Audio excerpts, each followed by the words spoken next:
Welcome, everyone. It's Angelo Robles, and welcome to Family Office TV, Angelo Robles Podcast, and SFO Continuity. Today, and it could not be any more timely, geopolitics and family offices. I'm going to give a little more context to a session and a guest than I normally do.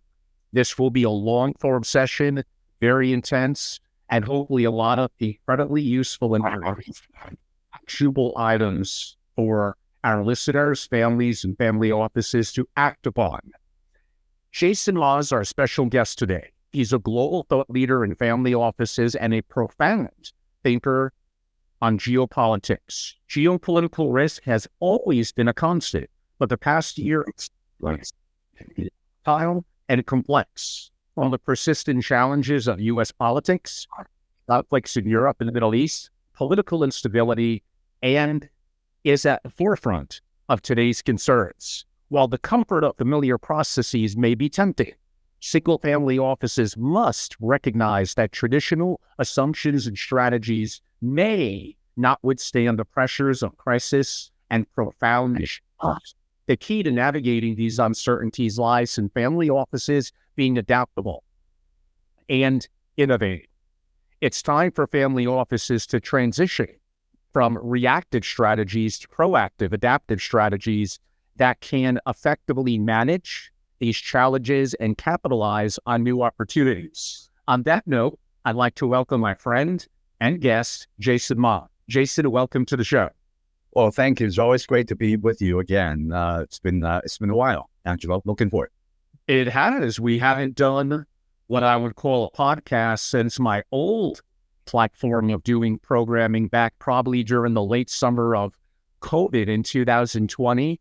We have kept in touch because we're personal friends. I saw you a couple of times in Beverly Hills. That was always fantastic. But even that goes back about a year and a half ago. So it's been too long, Jason. I'm a fan of yours, and I recommend every family, domestic and international, understand Jason, follow him because he's incredibly insightful. And I would, to pat both of us a little bit on the back, although others may feel differently at the end of the podcast, Jason, where I say we're the two people in the family office world that actively talk about geopolitical issues. For those of you that think that geopolitics are not as applicable for family offices, you are incredibly wrong. And actually, the research by UBS and other banks to billion-dollar-plus families that, admittingly, late last year, the number one concern in multiple research studies among family offices, especially international, is geopolitical. It was ahead of broadly the economy and inflation.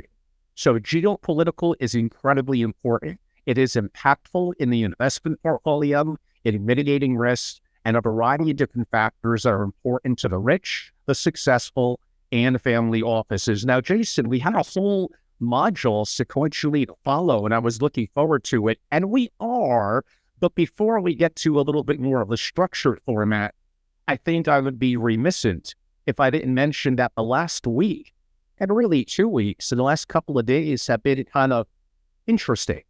And not lead with that, I think I would be remiss. So those of you that may watch this in the future, we're currently in early mid-August of 2024, and there simply is a lot going on. I'll set the stage just a little bit, and we'll get into it, Jason. The global economy is effectively crashing right now. Japan just had interest rates rise for the first time in years. Berkshire Hathaway, Warren, sold 50% of his Apple holdings, and we're literally what felt, at least heading into early yesterday, like a financial markets collapse. The good news is there's somewhat of a bounce back, and it's not maybe quite as bad as it was looking a short time ago. So this has negatively impacted individuals and institutions, and those that took out loans on the yen because it was paying zero and could effectively invest that, let's even say in U.S. Treasuries getting 4%, it's kind of known as a carry trade. And I can argue hedge funds and institutions really doubled down in it, and eventually it came home to roost. So on that note, Jason, although some could debate not purely a geopolitical issue, more macro and economics, but I think they intertwine. Why don't we talk a little bit about Japan, about the yen, the Bank of Japan, and some of the challenges that are set forth and may not be over with yet? Right. There's an old Soviet joke, is that you may not be interested in politics, but politics is always interested in you. So just like what you mentioned, Angelo, is that if you don't pay attention, then you are beyond remiss, because it really impacts every single soul in the 8 billion population in the world right now. Japan, I love Japan. It's one of my favorite countries, and it's so fun to travel to, and it's just wonderful people to do business with. And one thing about the Japanese culture is that they are, very honorable. A big, from a business standpoint, American businessmen especially, I guess most businessmen, we always like to have the highest probability for predictability, right? And because we appreciate certainty, we don't like uncertainty. So Japan, from a business culture standpoint, has been operating from that first principle, or kind of baked into the DNA. Now, over the years, for a long, long time, the cost arbitrage was such, what's pretty favorable, right? You buy low, you sell high. And then with low interest rates, you could sort of, the carriage rate kept on rocking and enjoying itself. And people are able to take advantage of that. And then some of them even immediately convert into US dollar or something else because you get an immediate gain, or to use that to invest in something else, right? But now that is no longer the case.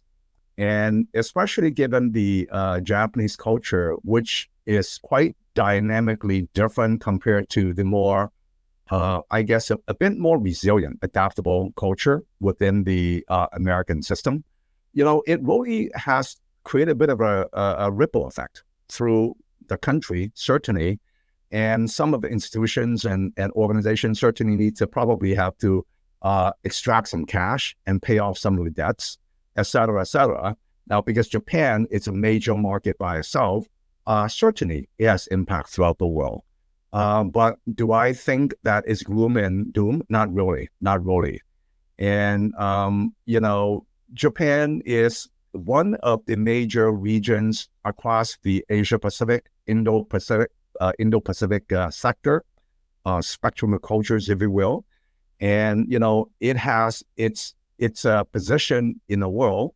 And one thing that I feel for the Japanese is that they are a bit disadvantaged by a bit of I would not say a lack, but not as a robust of a entrepreneurship and innovation culture compared to, say, the Silicon Valleys in the world. So that has, because of the values and the principles and a lot of the, especially in the old days and a bit today as well, if you stand out too much, you might get hammered down by the group, right? It's a bit of a group thing, but that's a culture. There's a lot of strength to it. They're very good in careful planning. And when it comes to, they will take the time to do, careful planning, meticulous planning, positioning. And when it comes to execution, it's very swift, very precise, and that's how they are. But the entrepreneurship, the innovation culture, it's a little bit different. You do have to take calculated risk. You do have to kind of charge forward, right? And it's a separate subtopic. But at the same time, I will not be too panicky about what's going on with Japan. Broadly speaking, I agree. And I think that we've seen some of the impact or some of the adaptation in the last 24 hours. Now, sure, the Bank of Japan's decision will shape, in my opinion, Japan's economic future, potentially risking instability and yen devaluation. But they made some choices that hopefully will be more positive. Our markets had a terrible opening on Monday of this past week, but definitely have gotten better. And I would say there's different controls in place and stopgap measures than, say, whatever October 17th in 1987 and other times where the markets went wildly downward. Now, we could argue that means there's some manipulation, that there's forces at work, that maybe things should play out more naturally. But again, we're not here to make this a deep debate or subject only on this topic, which I know is a little bit off the geopolitical subject. We are also going to get into a little bit later. And I said, it's been a crazy last 7 to 10 days about some of the impact of what's happening in the Middle East. We're going to save that to a little later. But I would go into related to what's happening in the last week and the impact that we're seeing this around the world. And again, we're going to talk about sensitive subjects that you're not going to hear any other people in the family office world talk about, partially due to ignorance and partially due to it's a sensitive subject, and they just don't have the guts sometimes to want to talk about it. And one of them would be the riots happening in Britain. So I could make the point, why don't I be a little controversial? Could I make a point just to create a subject that we could talk about, that multiculturalism is not working so well in the UK? That I think the immigration, you could argue, has been a huge mess, and the citizens are effectively, quote unquote, the natural citizens are demanding change. So I think this is, this could go down several different roads, Jason. Why don't I kick it off to you? Right. The UK has always been, over the decades and decades, since the British Empire got a little bit diminished, right, has been a strong strategic alliance with the US, for sure. And we share much in common when it comes to culture, business, thinking, language, certainly. And what's happening in part of the UK today, it's not a derivative, but a variation of what's going on in various parts of the world. Now, I would not do a sweeping generalization about, using the term immigration. You have to chop it up into a couple of pieces, right? So you have good-hearted, value-adding legal immigration. And those are, for example, valued human capital into the tech industry, right? Because that's part of American strength, as an analogy.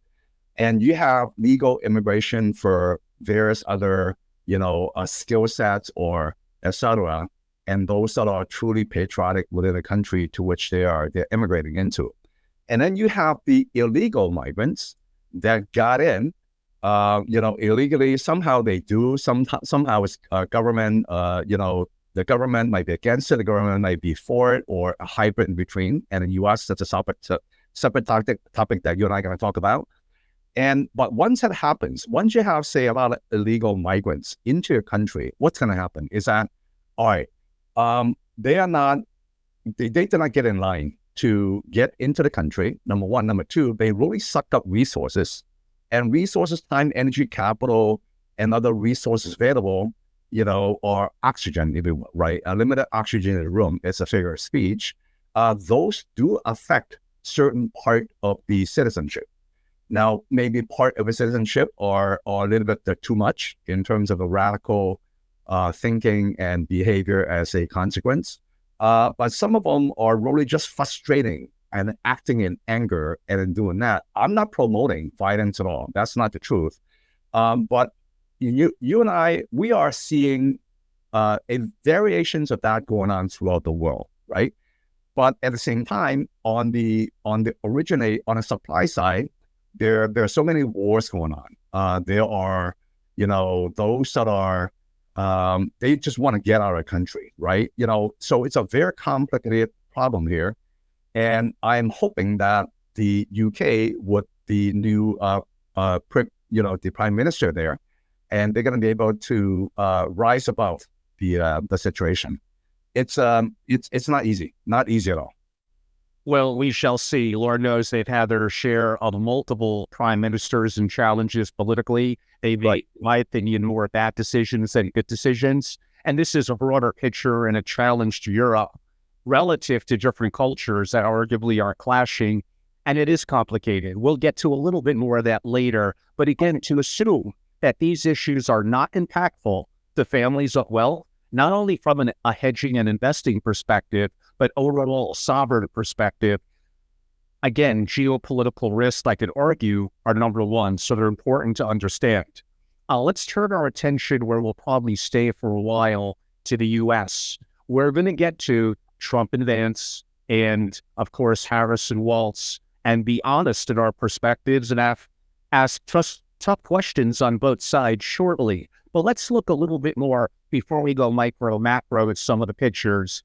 Thanks to some of your writing, Jason, you talk about topics like pro-business, growth, energy independence, lower taxes, USD, safety, border security, freedom, and world strength. That's a lot there that I'm throwing to you. Why don't I allow you to open the discussion about what you deem to be 7 or 8 core topics that I outlined, and maybe choose 1 or 2 if you want to dive a little deeper in there, broadly tackle each. Tackle each. If you're referring to what, right? Certainly the most consequential decision is really the next regime in the US, because that'll absolutely impact and affect every single soul, in an 8 billion world population worldwide. And, we could talk about this as a cat today, and then the strengths that we have, and then the struggles, the challenges, but also the hope. And there are different, roadmaps we could take. It also depends on who's going to be in charge starting early 2025. We could slice and dice all that, Angelo, however you want it. So why don't we chunk it up? Sounds good? Sure. So I know a lot of people in the family office world are going to be interested in kind of a pro-business aspect of the U.S. and arguably different directions that each party may have. I could argue that corporate taxes are too high. That's not beneficial to growth. And there's great challenges with employer and employee type relationships that vary drastically, not just federally, that would be more simplistically, but by state. Meaning, if I'm looking to start a company and I want to scale and grow it, why am I going to choose New York or California? And Mr. Wonderful and others have spoken about this. I'm not the first one. But I'm going to look at, and maybe it's because I'm just me and I'm thinking about my perspective in family offices. I want a regime and I want pro-business to be positive, because that stirs entrepreneurship.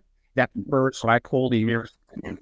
This relates to cash flows, employing people. When I employed a couple of people, and I go to I'm proud that I'm supporting people that are working, that are sustaining, that are buying resources and paying taxes. So why don't we start with business? Right. I think a preamble is that I was, a lot of that research, right? In my practice, business, strength coaching, business, and investing, also like building our very exciting tech company. One piece of one article I ran across recently, and I've been, following, of course, A16Z, right? Bunch of VCs and investors and CEOs in Silicon Valley. We know each other, etc. Some of them I don't know, but I follow the work. So they wrote a article called "The Little Tech Agenda," the little tech agenda versus big tech. And America led the 20th century because we are preeminent in 3 dimensions. I cannot agree more in the entire article. I'll read this, okay? Technology. America drove the second industrial revolution through the 1930s, and then the computer revolution, the revolution since the 1940s. Number 1, technology. Number 2, economy. America's free market system created enormous societal wealth and dramatic improvements in quality of life for everyday people. Number 3, military. American military might drove victory in World War I and World War II, and then catalyzed the unilateral surrender and dissolution of the Soviet Union, right? So 3 things: technology, economy, and military. Not to mention, part of that is really safety, right? Well-being and flourishing, because, numbers matter, economy matters, safety matters. And we could go all day long, talk about what we can do to change and what's not happening today and what could happen tomorrow. And that said, I'll leave it to you for sort of, ask me questions, I guess, subset by subset. Of course. Why don't we even transition to energy independence? So we exported, we are massive reserves. We're probably underperforming in terms of, let's call it, our drilling. Now, off the record, we don't hear about this much, but because I'm actively looking at oil and gas investments myself, I'm pretty connected in that area. They will tell me, a little bit to my surprise, Biden himself has actually not been that bad relative from drilling. However, Harris, they believe, could have a very, very different and radical perspective on that. I'm an advocate long term. I understand we need to have diversity. We need to have opportunity for alternative energy sources and should be working diligently on that. But in the meantime, until that's more of a reality and makes more economic sense, we have the resources here in the U.S., and I think we need to utilize them more and do more about it. Absolutely. Let's stay with energy. Huge topic. Not only do we as a country, America, I believe that most of the audience here are Americans, but of course we you and I have so many friends around the world, right, who we love. We not only need to be energy independent, we need to be energy dominant. Okay. And you're into oil and gas and all that. And of course the woke crowd will be against that because they're so gaslighted. They don't understand how the world really works. And some of them talk, you fly there, you're wearing oil and gas product on your belt, on your tennis shoes, everywhere, right? It's very, very important. And I even am a board CEO advisor for a, kind of a oil, refinery downstream desulfurization system, because they would save CapEx, OpEx, and save, carbon and a lot safer as well, right? So it's like, how do we optimize all that? And like you said, Angelo, we have so much liquid gold, so much resources underneath our ground that we have to extract and take it back. Well, number one, to become absolutely energy independent sustainably, but also be energy dominant so that we could also export and add to our GDP. While I'm absolutely all for clean alternative energy. Don't get me wrong, right? Like good solar is getting cheaper and cheaper. That's great.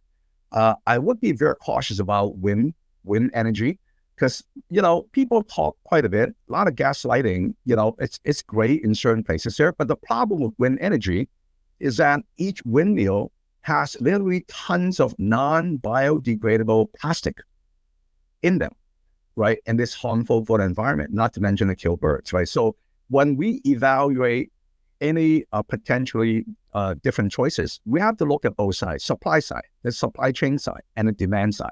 Make sure we're not gaslighted by different messaging for their own political and power gain, and realize what's really going on. In a way, it's a blessing, but also a curse that, Russia-Ukraine war is going on. It's pretty bad, but that has actually raised the LNG, part of our business as a country. But we must extract so much, raw resources ahead of us, and really take advantage of that because it's really good to add to the economy. The economy is the most powerful force, right? Besides the safety. So I think in summary, we have limited time, energy. I joke with people, we have limited oxygen in a closed door room. And how do we optimize and maximize results while it's really for the greater good, for the greater good of the nation here? And rather than say, spend all the time talking about, anti-oil without understanding that we all going to have to depend on oil for the next decades and decades. So, of course, completely concur. And audience, before I get to it, to give you a little bit of context, I have like 50 questions. We are going to go all over the world. If there's one subject that is not as applicable to you, likely within 2 to 5 minutes, we'll be moving on from it anyway. Stay with us. To some degree, it's quasi-sequential, and all kind of ties together. And live audience, specifically via my webinar function, and my members participate, ask questions, interact. Thank you currently, Scott and Robert. Appreciate your kind comments and logging in. That's all good. And by the way, for like the third time in 3 weeks, in incredibly valuable, important interviews like this one with Jason, and those of you in the greater Northeast, I'm not in Wyoming at the moment, I'm rural Connecticut. We're having a hyper humid summer. We're having a massive storm yet again. And hopefully, like 2 other times, I'm not going to lose power again. So we'll cross our fingers and hopefully we shall be good on that. Let's turn our attention, staying within the U.S., but this has a global perspective to it.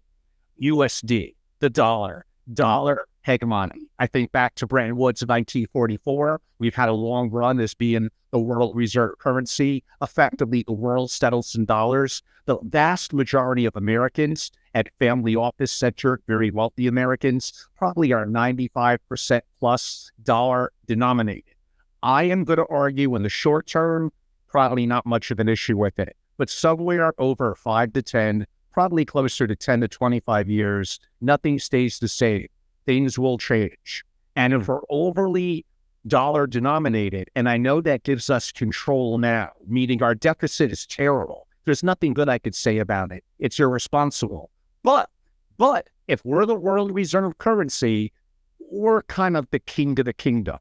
But whether that's 3 years, likely not, 10 years, 20 years, maybe closer to 20 to 30 years. So we have some time to work on this, but if we don't start to act on it, it's not going to get better. Your perspective as a global traveler of understanding various cultures about dollar hegemony, the dollar versus its competitors, and the impact that the world is feeling with the dollar being king. Right. Well, not to mention the things that I learned having attended, the Forbes Global CEO Conference 7 times out of 8 invites and being part of a G20. In the B20, which is the Global Business Advisory Council for the G20, I've been a member, one of the few Americans who got appointed every single year for the past 10 years so far. So I learned a few things. I see a few things. And, the US dollar, absolutely, it is the through line. It is a fabric through the world economy. Whether people outside of the US like or love or don't like Americans, they depend on American strength. If we crater, if we don't have the perceived strength anymore structurally and also emotionally, then our kicking the can down the road with a 35 trillion dollar deficit, it's not sustainable. So because we're still the hegemony, we're still the king of the kings, like you said, we have that a bit of a influence, if not control, over the situations that we're in, which is actually, we have to eventually fix it, but it's extremely difficult. Not to mention many other major markets, they are really affected by a deficit issue as well, including China. Okay. Now, you and I know that when it comes to the power, there has been one superpower for decades and decades until China became a superpower in recent years. And certainly we hear this audience is sophisticated. We realize that China is trying to, keep on doing business with the US, with the rest of the world, because of economic reasons. They have to, otherwise it's going to affect the economy big times. But at the same time, they want to reclaim some of the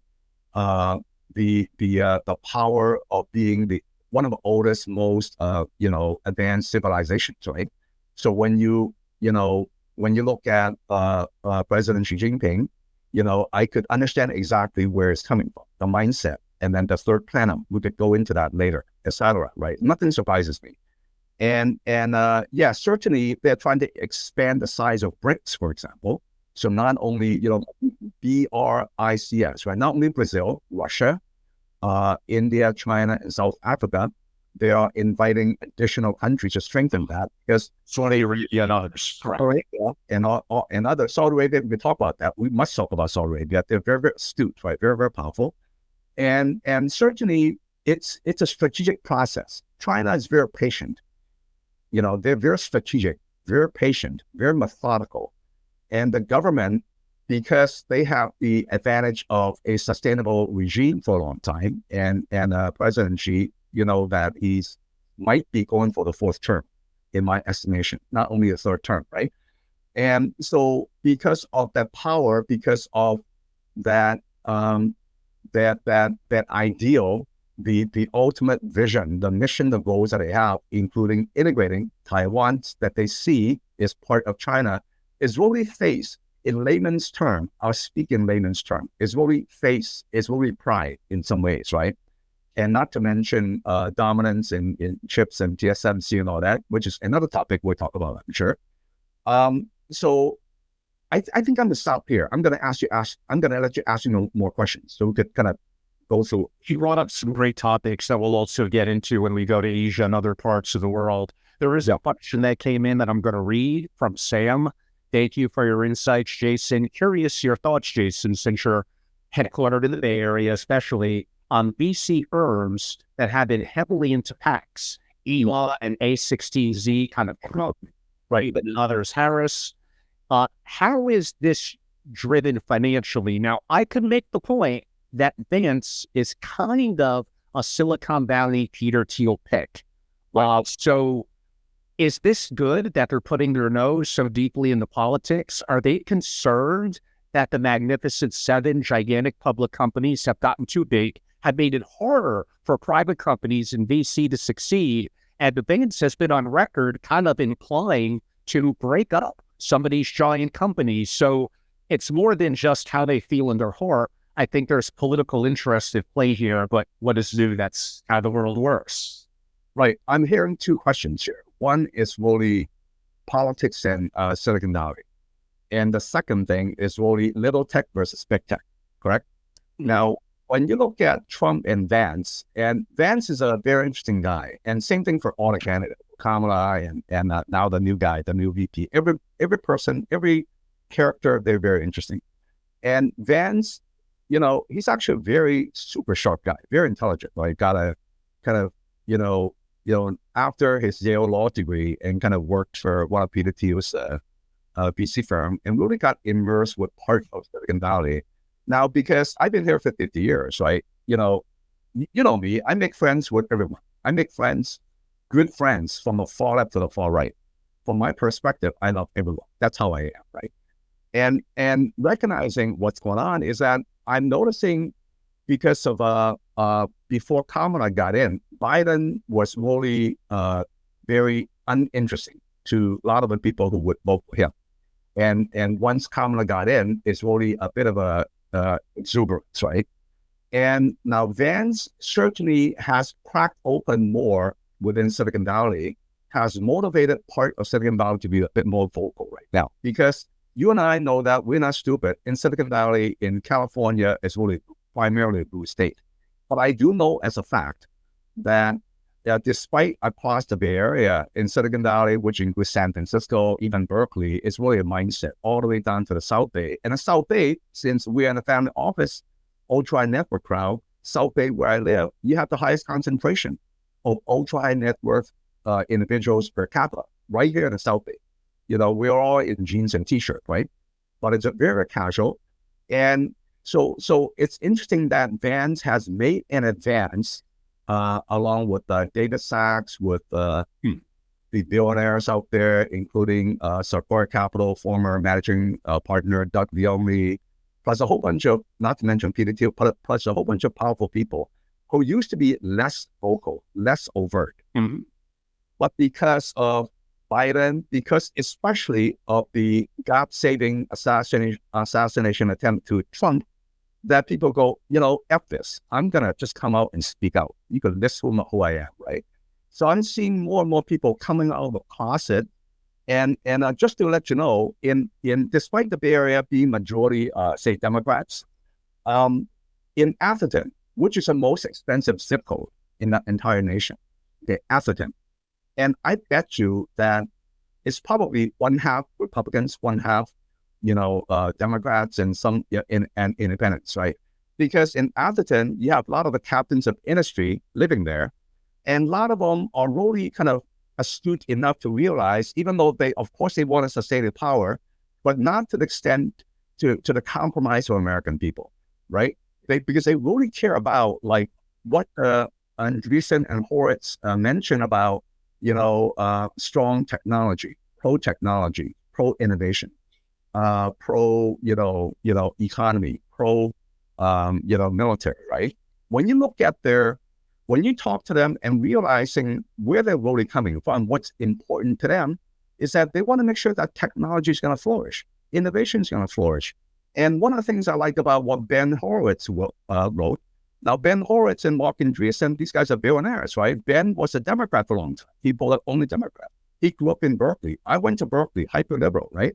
And then when he was growing up, his friends, a lot of them were black and all that. correct? He loves hip hop. My older daughter loves hip hop. Yes, he does. Since the 90s. He's a rap legend. But recently, he goes, F this, I'm going to vote for Trump. Here's why. All right? Because regulations. Because because the certain party is for Kamala. Kamala is even more woke and more left and far left progressive, far left woke progressive than even Biden. She's the most woke politician ever in the U.S. Senate, etc. It's like, it's scary as hell. Because the agenda, there's nothing wrong with some of the agenda out there. I grew up in San Francisco. It breaks my heart about the deterioration, right? But I do think that it's got signs of revival. And, you have limited oxygen. There's nothing wrong with some of the agenda. In fact, I empathize with some of the woke agenda. But then again, there are more important problems to solve for the masses. And it's not the woke agenda, right? You want to make sure that we are indeed safer. We are really flourishing as an economy. And you're really being more true to what's really going on, and not to allow yourself to be so gaslighted, right? So going back to Silicon Valley and Vance, I think it's a great combination. And when you look at the regulation and for example, for Ben Horowitz, right, and Mark Andreessen, he said that, okay, regulations, we care about regulations. The one that really hit me is the following, right, is that, and the government today is currently proposing, the Biden administration is currently proposing a tax on unrealized capital gains. Are you effing kidding me? That would absolutely kill both startups and venture capital industry, not to mention the family office industry. It's got $10 trillion dry powder, not to mention the ultra net worth, high net worth individual investor industry, not to mention the angel investment industry, not to mention the entrepreneurs, not to mention the executive employers who's got stock options and all that. That's extremely destructive, right? So I think what these guys are realizing is that, oh my God, man, we have to really fix the bad regulations, anti-business, anti-startup, right? And also put in some empowering regulation that's going to accelerate, reset path, and lift up business. That's the most important thing, you see? So that's what Vance is representing, right? And now when you look at the other side, and I know a bunch of these people, right? When you look at the Democratic billionaires who like to vote, they're excited about Kamala because everyone is relieved that Biden's not running. So it's like major relief. I'm going to put in money right off the bat, right? But when you look at where they're rolling coming from, it's really about sustenance. It's about sustainability of power. Okay. Do they really empathize and understand, or really effectively empathize and be compassionate with the masses? I don't see that. Somehow the relationship circle, somehow the power base in which they're in, they want to sustain the power. They're going to go with these guys. And sometimes I see the messaging and the gaslighting. It just amazes me. That's not how the world works, but it keep on saying that. I could go all day long on that, but I think there are more questions.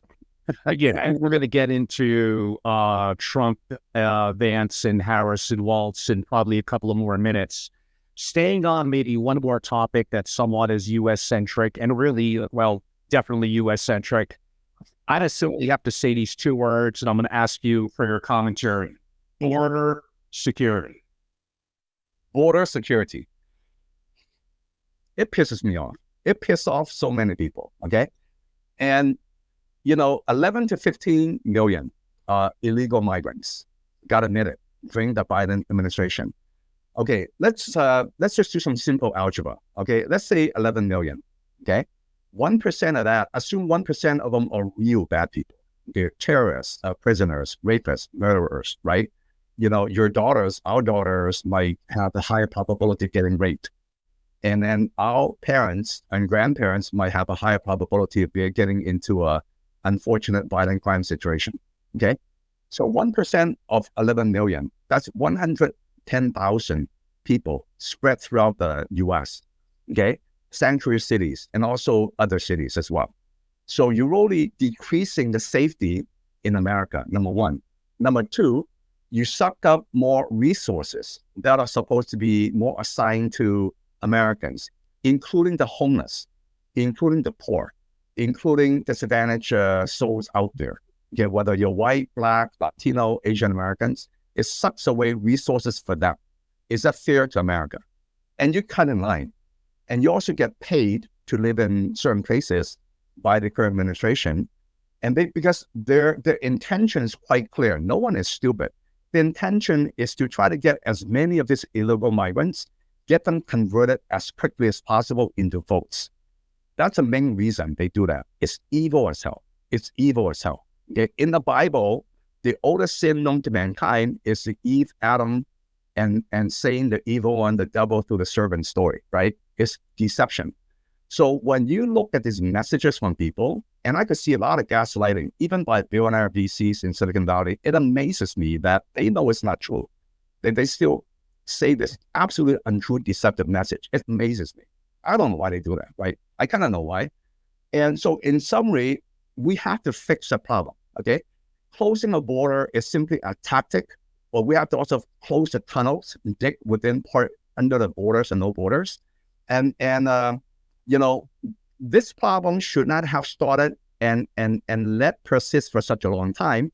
Now our country, our resources, our limited human capital, lives, and certainly capital money have to deport some of the bad people. It's a massive effort, okay? That problem should not be there in the first place.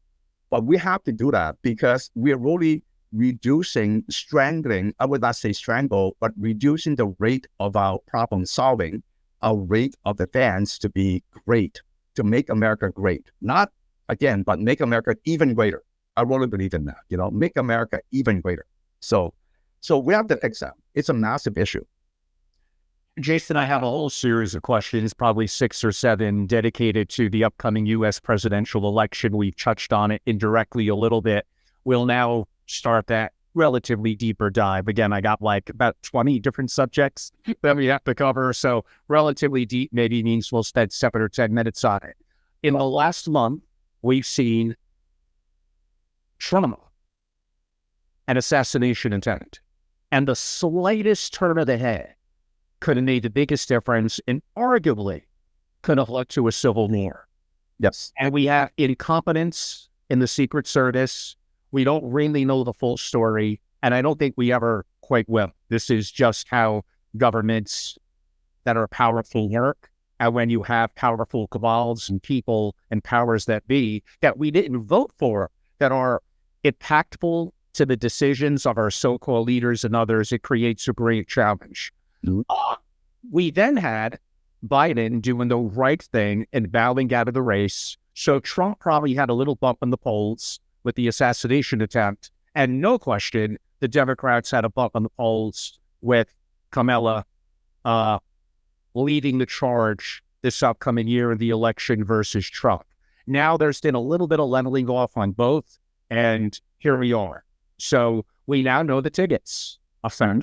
It'll be Trump and Vance, which we covered a little bit, and Harris and Walz. The Walz part being very new, just really the last 24 hours. Why don't I get your broad macro opinion about how that's shaping up, and then I'll be more targeted with about 4 to 5 questions. Sure, absolutely. Well, first of all, it was an absolute miracle that Trump did not die. And we all know it's a fact that split second tilt the head. Otherwise, the bullet would enter his ear or part of his, back of the head, right? But that didn't happen. And, whether you're not a believer in faith, that was a God bless moment. Maybe God, it's a saying a message, right? So I think overall, when Biden was in the running, certainly even a bunch of my Democrat friends, right? And by the way, Angelo, you and I know that the vast majority of Americans, we're around the center. We're around the middle. We know that. 70% plus easily, right? And you have the kind of the more radical left, radical right. Those are not good news, the radical ones. But most Americans are actually around the middle. We're reasonable center people, want to get on with our lives and grow and prosper and be happy, right? And be safe. That's who we are.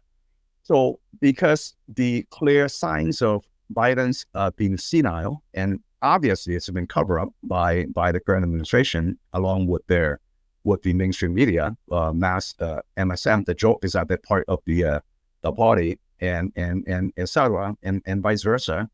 You know, when Biden was in a running, whoever the, and Kamala was a VP, my estimation is that, okay, it's going to be a landslide and Trump might even get over 400 electoral votes. Biden's going to get 100 some, totaling 533, right?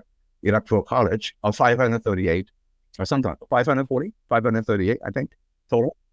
So now, because Harris is in a running right now, then the diehard, the TDS people, I hate to say it, but they are, right? The Trump derangement syndrome, not to be, but I just want to speak the truth, right? There's still a good percentage of the population got the Trump derangement syndrome, and you got the never Trumpers sitting on all sides of the spectrum, Republicans, independents, and Democrats. And then you have those that like to traditionally stick with the Democratic type of feeling, correct? So those are pretty steady. I think the minds are made up already, no matter what. Now, when Harris is now the replacement candidate along with Waltz, certainly a lot of the hardcore people who's going to be voting for Democrats anyway, plus a few others, the independents, some of the independents might think that, oh, you know what? I'm excited because there's a new candidate right now. And I think, I would not say it's a dead cat bounce, but certainly the margins will be much narrower, my estimation. I think when it comes to the traditionally Democratic and the traditionally Republican states, I don't think they're going to change much at all, right? Like come down to about 7 states. Right. California is going to stay Democratic. They might even pick up on some lies, Jason. Right. But it's interesting, though. I'm seeing a lot of people shifting to the right. Very interesting. More so in Orange County on that. It's a little... But you might be surprised. Some people in Silicon Valley as well, right? But the popular vote percentage may not change much at all. So that's a given, right? Now, it boils down to primarily the swing states. We all know that, right? You got Minnesota, you got Michigan, you got Pennsylvania, you got Georgia, you got Nevada, you got a few other places, correct? Correct. Arizona, Wisconsin, etc. Right. I think it'll be interesting. Now, back to what Andreessen Horowitz wrote. It's about technology, and we could go all day long talk about China and technology as well. We have to sustain and build and become even better in our technology innovation, because that's going to be hyper impactful across various sectors, right? Verticals and horizontals. We have to reclaim and make sure that our economy is not going to crater. We've got a lot of massive issues, but I believe that if we could get ourselves more synergized as our economy, okay, more galvanized, and apply our resources and strength and skills, man, America is not coming to an end.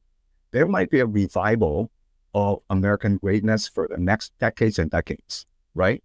And China might not even become the biggest economy in the world ever at all, given their deep issues, including, demographics plus real estate plus other issues, right? They got a lot of strength, that's for sure. And we have to be strong in military, not so much by, building next generation tanks, but we have to be hyper superior in space, in cyber, in AI, right? AI, you and I are going to talk deep about that. I'm concerned and excited at the same time. So I think the exuberance for the Harris now with the Waltz administration is going to die down a little bit. I think when it comes to September, especially October, around that time, I think more and more Americans realize that, you know what? Some of us has been gaslighted too long. That's not the truth. Let's stick with the truth. Let's stick with fundamentals, because we want our kids to be prosperous. We don't want to have that crazy woke, that far left progressive woke thing to really ruin us. And for those who don't like to listen, would like to stay that way, I feel for them. But for those that like to opt in and kind of let themselves to have more of an opening to recognize what's really going on, how do you contribute and how do you live a better life, right? Then we could have the conversation as well. So I think I'll stop there. No, there's a question that came in relative to me. Angelo, given you're half Puerto Rican, how come you're not down with quote unquote DEI? My audience knows I'm not. I believe in equal opportunity, and I agree some of us don't get that, and that's a problem we have to work on. I do not believe in equal outcomes. I believe in playing the victim mindset. I believe the world might be against you. You might be right about that. Certain people think the world is against them. Strong people don't give a boop if it is. You have to overcome. You have to be better. Don't play the victim. It's too comfortable. And to me, it's not really DEI. It really is DIE. It's unacceptable. I believe in meritocracy, period. So you have me a little riled up there. Oh my God. First of all, guys, understand that the DEI concept originates from Marxist ideology, okay? Especially the E in between, equity. Be very careful, okay? We are all, whether your skin is purple, black, yellow, white, we all created equal by God, okay? But it doesn't mean that we're going to become equal. We created equal, but we may not be born equal. We may not be building ourselves to be equal in terms of, you paid $15,000 for a first class ticket on Singapore Airlines versus paying $1,000 economy. I support people who fly economy, but it doesn't give you the equal right to walk to the first class cabin and kick out the guy sitting in a first class seat, and I'm going to take it. That's not right. Okay, that's equity. That's not right. So especially, when it comes to D&I talked about this in a recent conference, in the Legacy Builders Conference, right? And Steve Young was there, former 49er superstar quarterback. I sure like it vice versa. We befriended, etc. And we talked about DE&I. Now, just to let you know, you don't have to be in faith, but a little bit storytelling in the book of Revelation in the Bible. Good D&I has been talked about at least 7 times, right? Your diversity of your languages, of your ethnicity, your races, your tribes, your nations. Those are good diversity because God wants you to be. God is very inclusive, right? He wants everyone, right? Jewish and pagans and the Gentiles, etc. Right? Now, however, the E in the middle, especially to be very careful. Like you mentioned, I'm totally with you. You don't want to be victimhood mindset and be dependent on the government. That's how the D party wants it, because they want to control big government. They want you to be sustainably, consistently depending on government so they only you get your votes, right? However, that's victimhood mindset. China laughs all the way to the bank. That's how you deteriorate relative rise your competitive advantage. You want to be merit-based, right? Not victimhood-based. You want to be the best person for the job, not because you're a woman, because you're Black or Latino, okay? Unless you're a woman or Black or Latino or Asian American who's superior in your skills, in your productivity, in your performance, hire the guy. Absolutely, right? But if you hire based on quotas of DE&I, that's just called stupidity. And once you have a czar, a VP, SVP in a corporation, in a nonprofit, in a big university that runs DE&I, the first reaction from me is like, oh my God, that's bad news. Then you can actually diluting the merit, diluting the quality of the institution. Then the DEI head is going to get all political because all of a sudden he or she wants power to keep on getting paid for her job, hire more people, so she builds a little system to get more power. And then inject a DE&I employee or rep in board meetings, in management meetings, in other meetings, that sometimes, even though intention might be good for their agenda, but it's actually very distracting. Then you got limited time. 1 hour, you got to go. Limited time, energy, oxygen in the room. Then you get distracted. The whole thing gets diluted, not merit-based, right? So go, and then that's that part of DE&I, the E&I.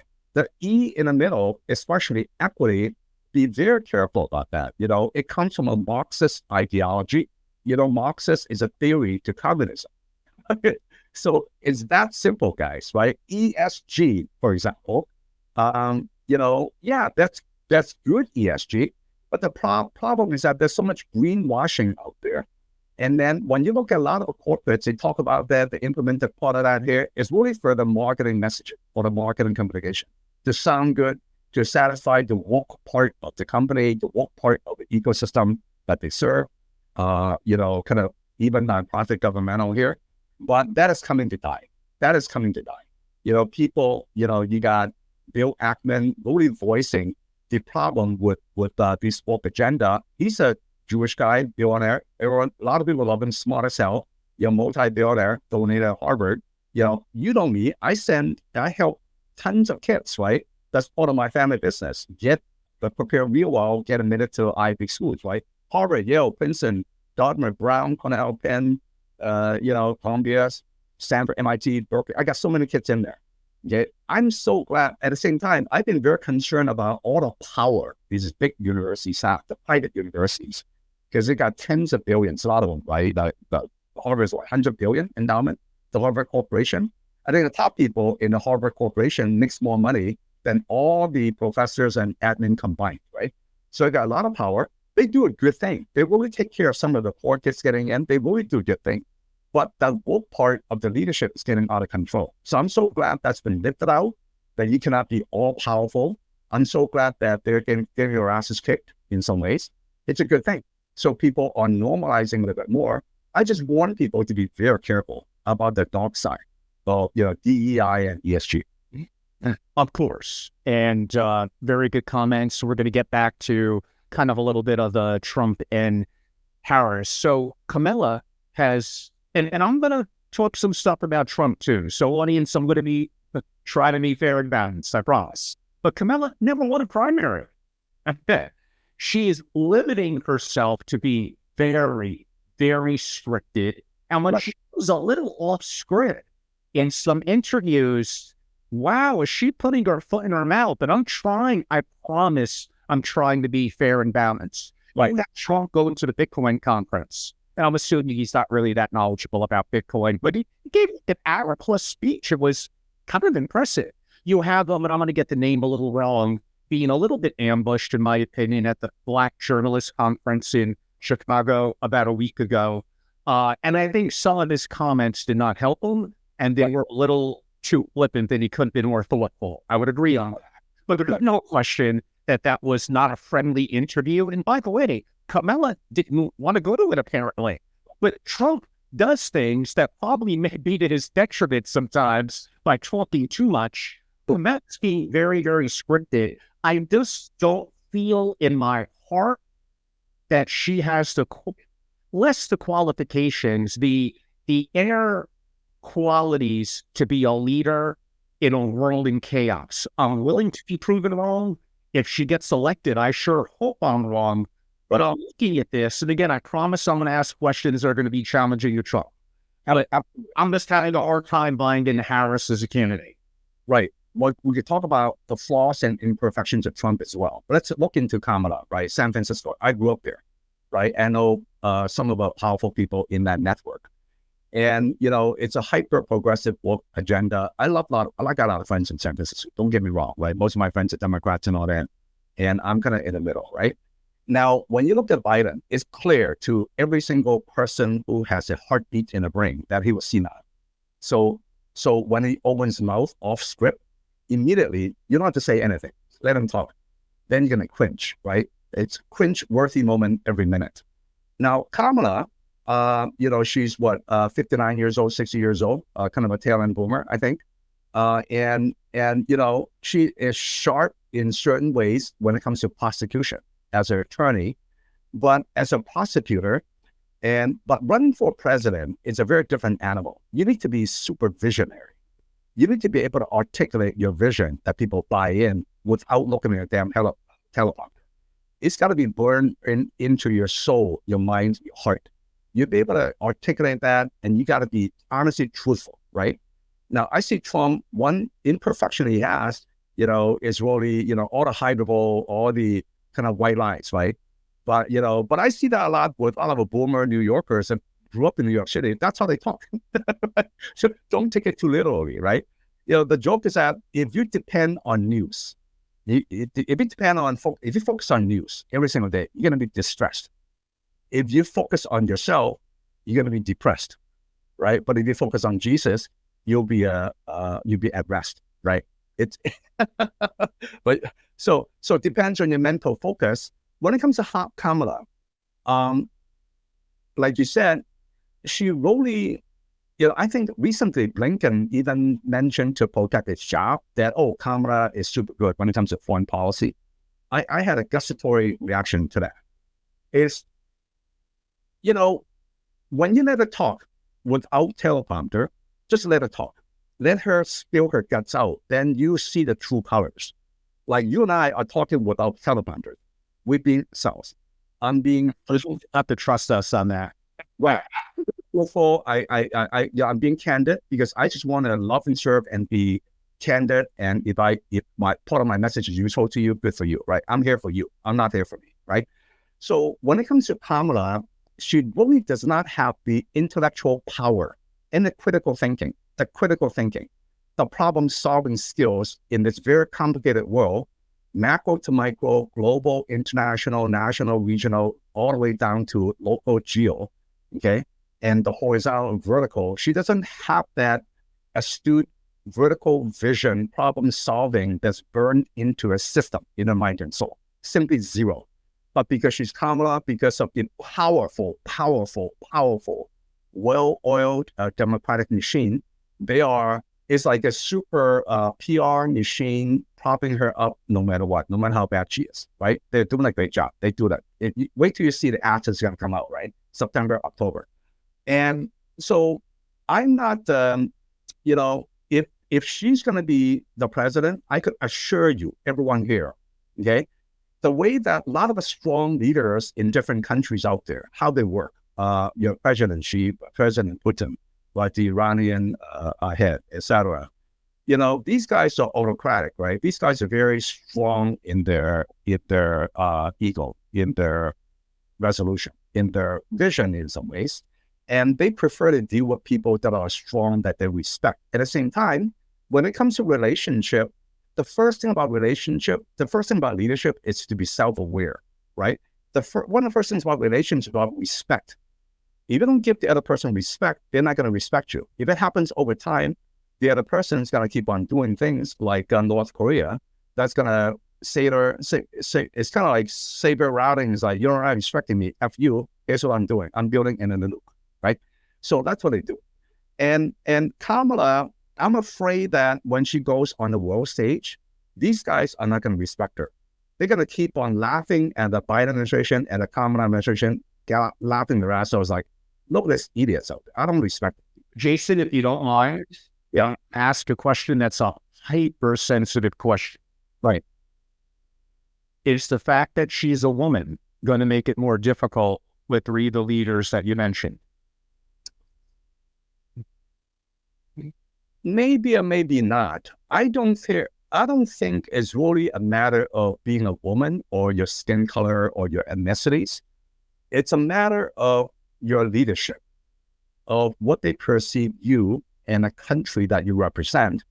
And are you really effectively respecting them, working with them, or at least competing in a way that is not going to aggravate them again and again and again, right? Now, there is some aggravation because we do have a lot of power in our economy, et cetera, et cetera. You do have to kind of use your big stick sometimes. The problem is that when it comes to the powerful leaders out there outside America, they're just not respecting the U.S. as much that we can deserve. That's all. So when she goes on a world stage, I think she's going to be laughed off and people are not going to take her that seriously. But they have to take her seriously because we are America. We are America. So that's one of the concerns. Now, could I make the point that she may understand and know this, and she may try to overcompensate, be super tough, and be someone who may react too quickly in a way that would not be long-term to our benefit? That's another concern. She could, like Biden, one of the things that really concerns a lot of us, myself included, is that they raise the probability for World War III. Yes. World War III. There are things they could have done that would have prevented some wars, that saves trillions, right? Dollars. saves countless lives out there, a bunch of American lives, that also give us more resources back or keep the resources so that we could flourish even better and not experience these, struggles. 60% of Americans struggle, live paycheck to paycheck, right? So we could spend more resources more wisely. Now, I understand and appreciate for-profit business. Military industrial complex is for-profit, also government. It's very intricate, part of the deep state and all that. I respect the business, but then again, it's not good for America. It's not good for the world in certain ways if you over push it, you see. And then there are certain things, how they communicate, how they manage a relationship with these countries out there, that could have prevented those things from even starting in the first place. But once you start it, you have to manage it. You have to wipe your assets. You have to you have to fix it. It pisses me off. Sure. Excuse my friend. In being fair and balanced, could I make a point that Trump arguably lacks character? That is he a team builder? It wasn't necessarily so great on the team building side in 2016. And is it fair to have some concern that he has some Putin in him and really would like to be a dictator? Right. Very good point. Very good point. Let's analyze Trump 1.0 versus potential Trump 2.0 right now. Now, when it was Trump 1.0, he was raw. He was a anti-deep state. He was sort of anti-establishment. And because it's so rough and tough, when you get in, obviously you're working with enemies all the time, right? You're going to have people against you. Because let's face it, I mean, I would not call it, I don't know, you call it deep state, whatever. There's a lot of individuals that are not elected. They're very powerful or influential, work together, silo work together in Washington and beyond. We all know that, right? They are pretty much very influential. They are there. And they do a lot of good. A lot of them do some bad as well, okay? And when you have an overblown of, when you have a lot of people that are actually not necessary, they're going to create work that could actually make it worse. And they get paid for making things worse. You see that happen in Washington all the time, right? Now, and then it's certainly not a secret that not dozens of the people that directly or work for Trump at higher levels, they felt it was maybe backstabbed or kind of not treated well enough. And maybe Trump could have done a better job back then. Maybe from a psychology standpoint. And then, but then again, when you talk to even like Chamath, right? When you talk to a bunch of even Democrats and all that, the billionaires and powerful people, they said that, you know what, come to think of it, actually, upon reflection, even though I was totally anti-Trump, I was against him, but come to think of it, a lot of his policies were actually real good.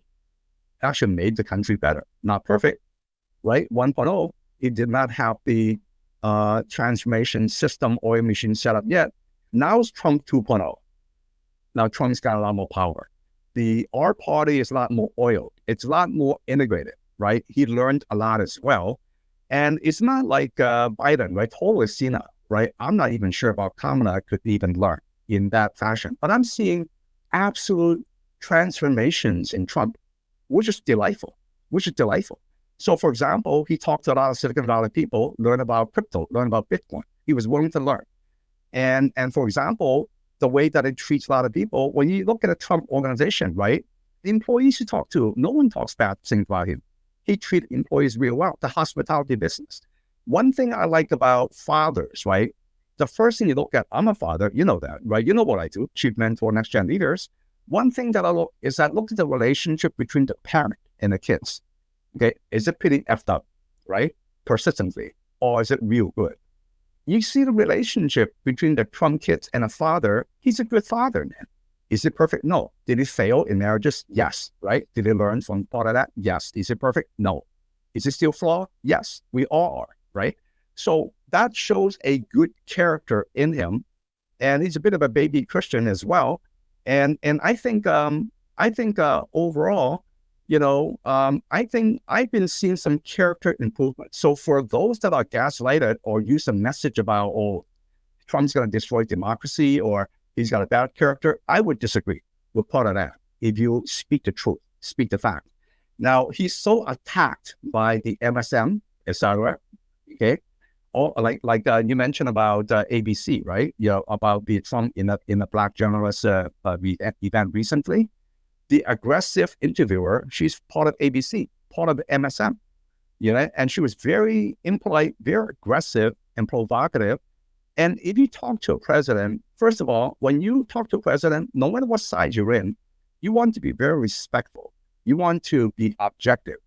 I mean, certainly you have an agenda, but you don't want to be too overt in your agenda. That was a little bit too much, I think, you see. And I think, Trump was probably, he's very truthful in a sense. He's hyperbole sometimes.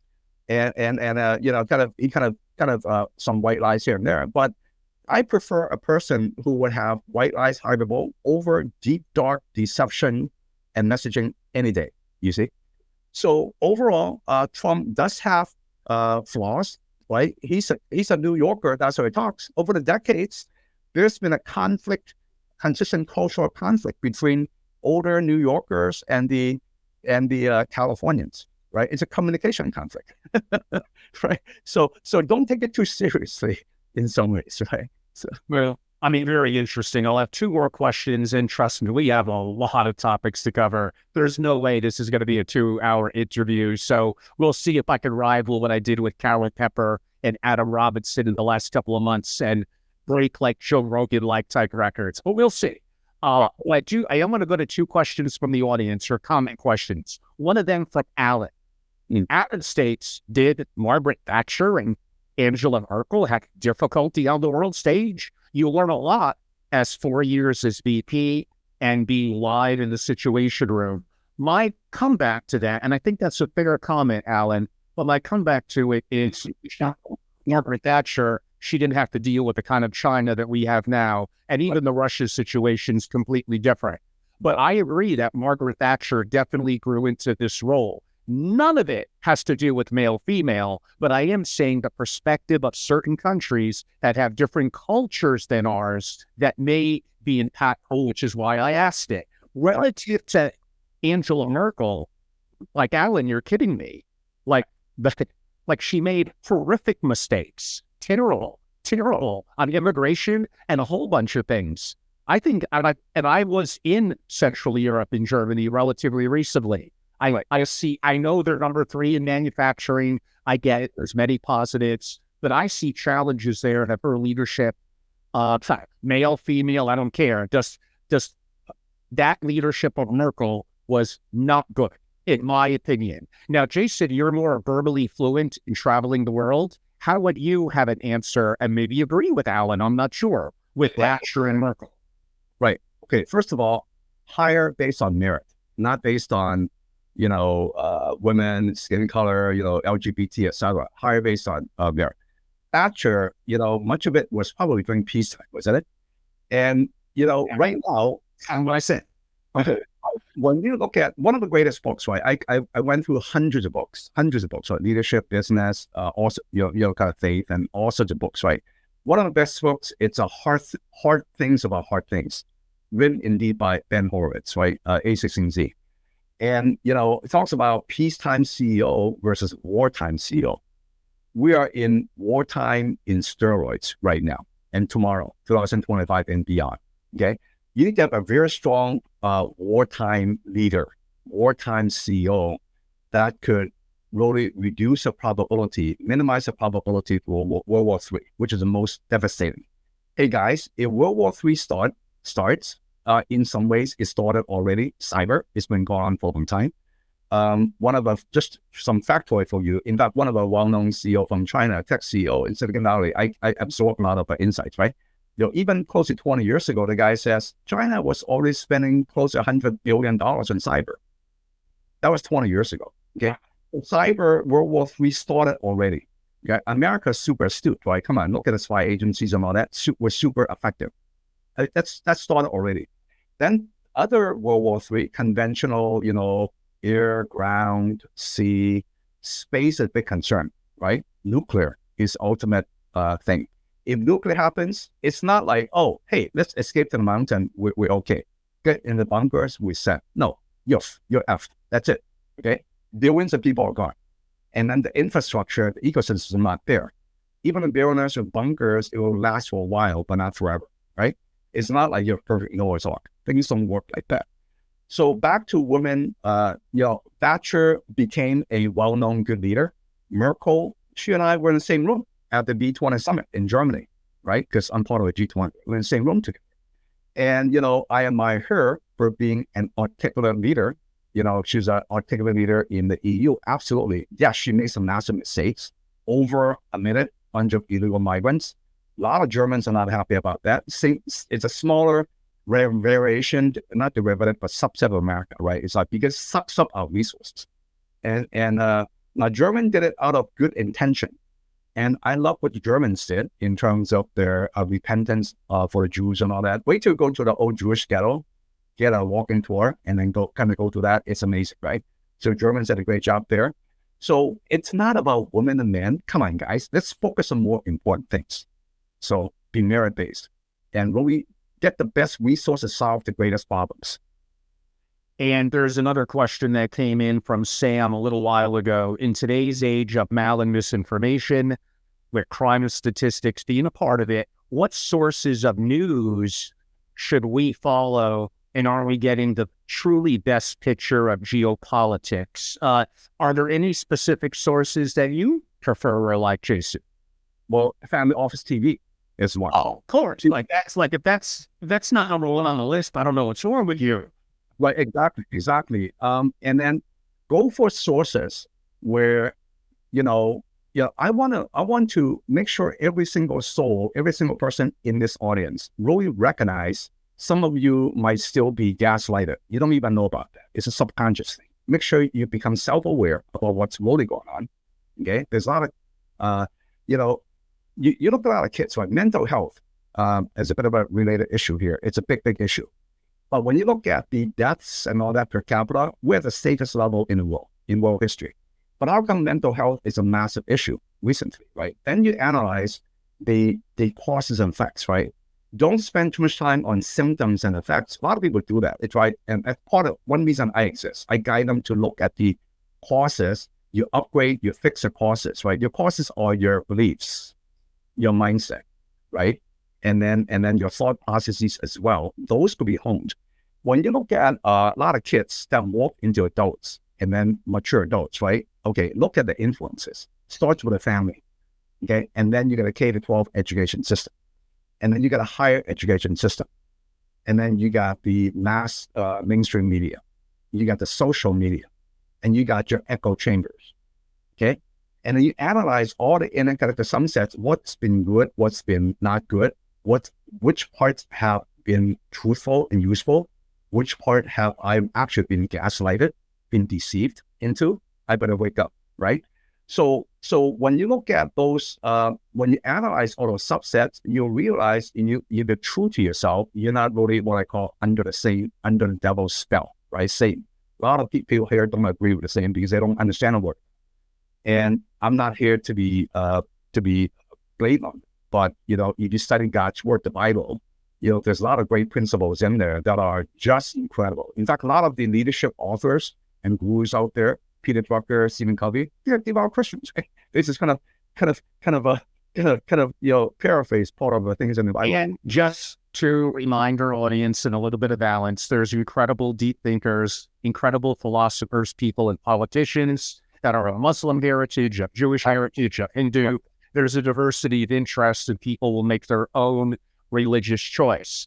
I've come around a little bit in the last year or so to decide to be more faith-focused, but I am a big believer in separation of church and state, and in my opinions apply to me, my actions, and my family, and I don't want that to leak into the political world. In theory, that was one of the great things about America, but and I actually do have a discussion on this topic coming up in September, so stay tuned. Right, in terms of maybe wrapping up on that answer a little bit from my perspective, I'm a big believer in thinking for yourself, but we all have some level of input that we take before we decide to make our own decisions. For me, I enjoy the work of Ian Bremmer. Ian Bremmer to me is somewhat left-leaning, but that's okay. I want to have a diversity of opinion that can cause me to think. I'm not looking to go into everything that I only want people that I agree with. I do enjoy some of the people that I've learned about from platforms like X, from Zero Hedge to Newfall to George Gammon, even Tucker, although I disagree with him on some things. Those are all sources, and I do force myself to watch other networks that I may totally disagree with so I can understand some perspectives that they have. Right. We have a couple of additional comments coming in and bring them on. I don't want everything to be positive and rosy. I want to have diversity of opinion with the audience as well. Jason? Let me add to that. When it comes to the sources of information inside Jam, absolutely, right? In fact, learn from everyone, right? Learn from CNN, MSNBC, Fox, etc., etc.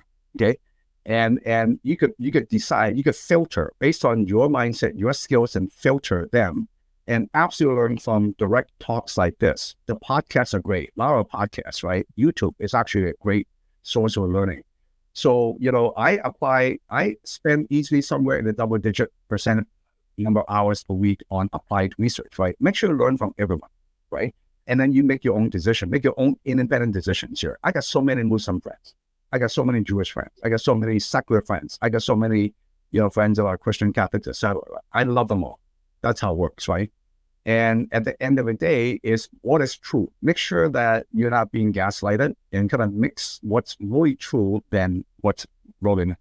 And audience, I will get to Sam and Marjit's comment, but staying a little bit on that topic, then coming back to it, a little bit back to Harris. And again, I'm trying to be open-minded and fair, but could I argue more so than the Republicans? To me, Democrats have represented more of what I would deem to be a deep state. The concern is who's pulling the strings that the people didn't even vote for. I understand, let's go with Biden won the election. Let's even go with Harris, they win the election. I could be down with that. But what, not just mentors, who are powers that be? Is there a cabal? And you look at the Democratic Party, and I potentially look at Obama, I look at Hillary as being part of people that we did not vote for in this very moment that may be pulling the strings. I know some of you will argue, well, that doesn't happen in the Republican or other party. Of course, I think it's more extreme from my perspective, and those are things that would, quote unquote, bother me. The other comment or question that I'll go into, in my opinion, I think Kamala Harris made a poor choice with Walz as vice presidential candidate. First of all, it's not in one of the swing states. Now, he's an old white guy, but maybe she wants to have a diversity from her perspective on the platform. I'm sorry. I looked into it earlier today. I was familiar with him in the past. He is, in my opinion, and I'm letting my personal subjectivity play into it, I understand that. He is extremely woke. Extremely woke. Way more than Biden, and more, in my opinion, than Harris. And I'm not comfortable when I see that as being leadership that I want in this country and representing the world. I promise you, I'm not like huge Trump advocate. I almost wanted an alternative that I could consider. But now that is completely from my perspective, only me, not even representing my family, just me. That is completely off the table. Jason, give it to you. You're not alone, my friend. Okay. Ideally, if I match one, I wish to have a Dow prize. It's a purple one. Okay. Because the vast majority of Americans be in the center and work together, synergize very, very well. Okay? But of course, that's not going to happen. Correct. Now, you got two questions. One relates to the deep state. Second relates to Walz, Harris' choice for VP. Deep state, it's really common sense, my friend. Okay. These are human beings that are influential, that are not elected. Some of them are careerists, right? And a lot of them actually amass a lot of power. And some of them are leaders, and some of them are just workers, right? Employees. That some of them are actually, kind of work, in these three-letter agencies out there. It's just how the system works. And then some of them, unfortunately, are a little bit overly political. Maybe inputs, maybe they got some incentives or whatever, maybe it's their philosophy or incentives, right? And some of it may be for profit. And one thing that you and I recognize around the world is that you got corruption everywhere. And then part of the corruption in Washington is not a secret. Come on, we're a family office crowd and ultra networks crowd here, is that you got what I call legalized corruptions, national level to state level, all the way to local level. I see that all the time in San Francisco, legalized corruption, right? is like you got budget and you just allocate this and that and you gain favors. And then you got lobbyists that are pretty much representative of some political factions. And lobbyists represent some big corporations who afford to pay the lobbyists to affect or influence the regulations. And you got these think tanks that pretty much represent or promote certain political, choices or whatever, right? And those are kind of modeling tools, if you will. So I think we do need to have a revision, not a get rid of, but a revision. We do have to do some cleanup, absolutely. And that's my response to your deep state part. And then to Waltz, the VP candidate Waltz, absolutely. Now, even though, and the little bit that I read about him today is that he did have a bit of a military background, correct? And then so what the team is thinking that he could appeal at least to part of the middle, maybe to some of the right, maybe to some of the people that may not be certain about Trump. And that's part of the thought process. And then he also did some good things to help some of the disadvantaged and all that. That's fantastic. But Minnesota, come on. Minnesota is hyper woke. And he's been a governor. He's rose up the ranks and he's very articulate. He's probably more articulate, maybe better critical thinking than Kamala. And so I think at the end of the day, it may not be the best choice for them because they probably have Minnesota, I would imagine, that is locked up to be Democratic forever. You're right? Now, Shapiro, the governor for Pennsylvania, I like the guy, right? I was, in fact, tempted to praise it. And, especially after that assassination attempt, right? I said, I like this guy. He's in the middle, right? I would vote for him if I were, kind of in that thing. But he's Jewish. And for whatever reason, it's just weird to me, right? It's very strange in some ways. A disproportionate percentage of the donors, right, in for-profit and in educational nonprofit institutions are actually Jewish. Why are you pissing off the powerful Jews that donate? Why are you doing that? It's weird, right? Now, yes, the traditional, the masses of the Jewish Americans have been voting Democrat. That's in the tradition. It's a separate subject. And I think it's going to end up shooting themselves in the foot because over time, Americans overall, on average, are not stupid. We prefer to have a better country. That is debatable, Jason, by the way. You're was being more politically incorrect than me, so I figured I had to play catch up with you. I'm about the gaslighting crowd, the work the gaslighting. There's two comments. I briefly noted them. I'll kind of summarize them. Then we're actually just about ready to move on to a whole series of other topics. I hear what you're saying. Some of the gist from the audience is half of Trump's cabinet doesn't support his second run. Others are stating that they've known Trump, and he does lack character. And again, I'm agreeing that there are some moral and character concerns. I think there's some concerns with his first presidency, and I think there's concerns that he does seem to have a level of concern over him wanting to be dictator, even though he says, quote unquote, for a day. All those things are things that concern me, and I would like to see further addressed. When I look at his policies and his stances in today's world, I simply think they're far, far better domestically and internationally than what I see from an alternative. And again, simply my perspective, I could be wrong. That only applies to me.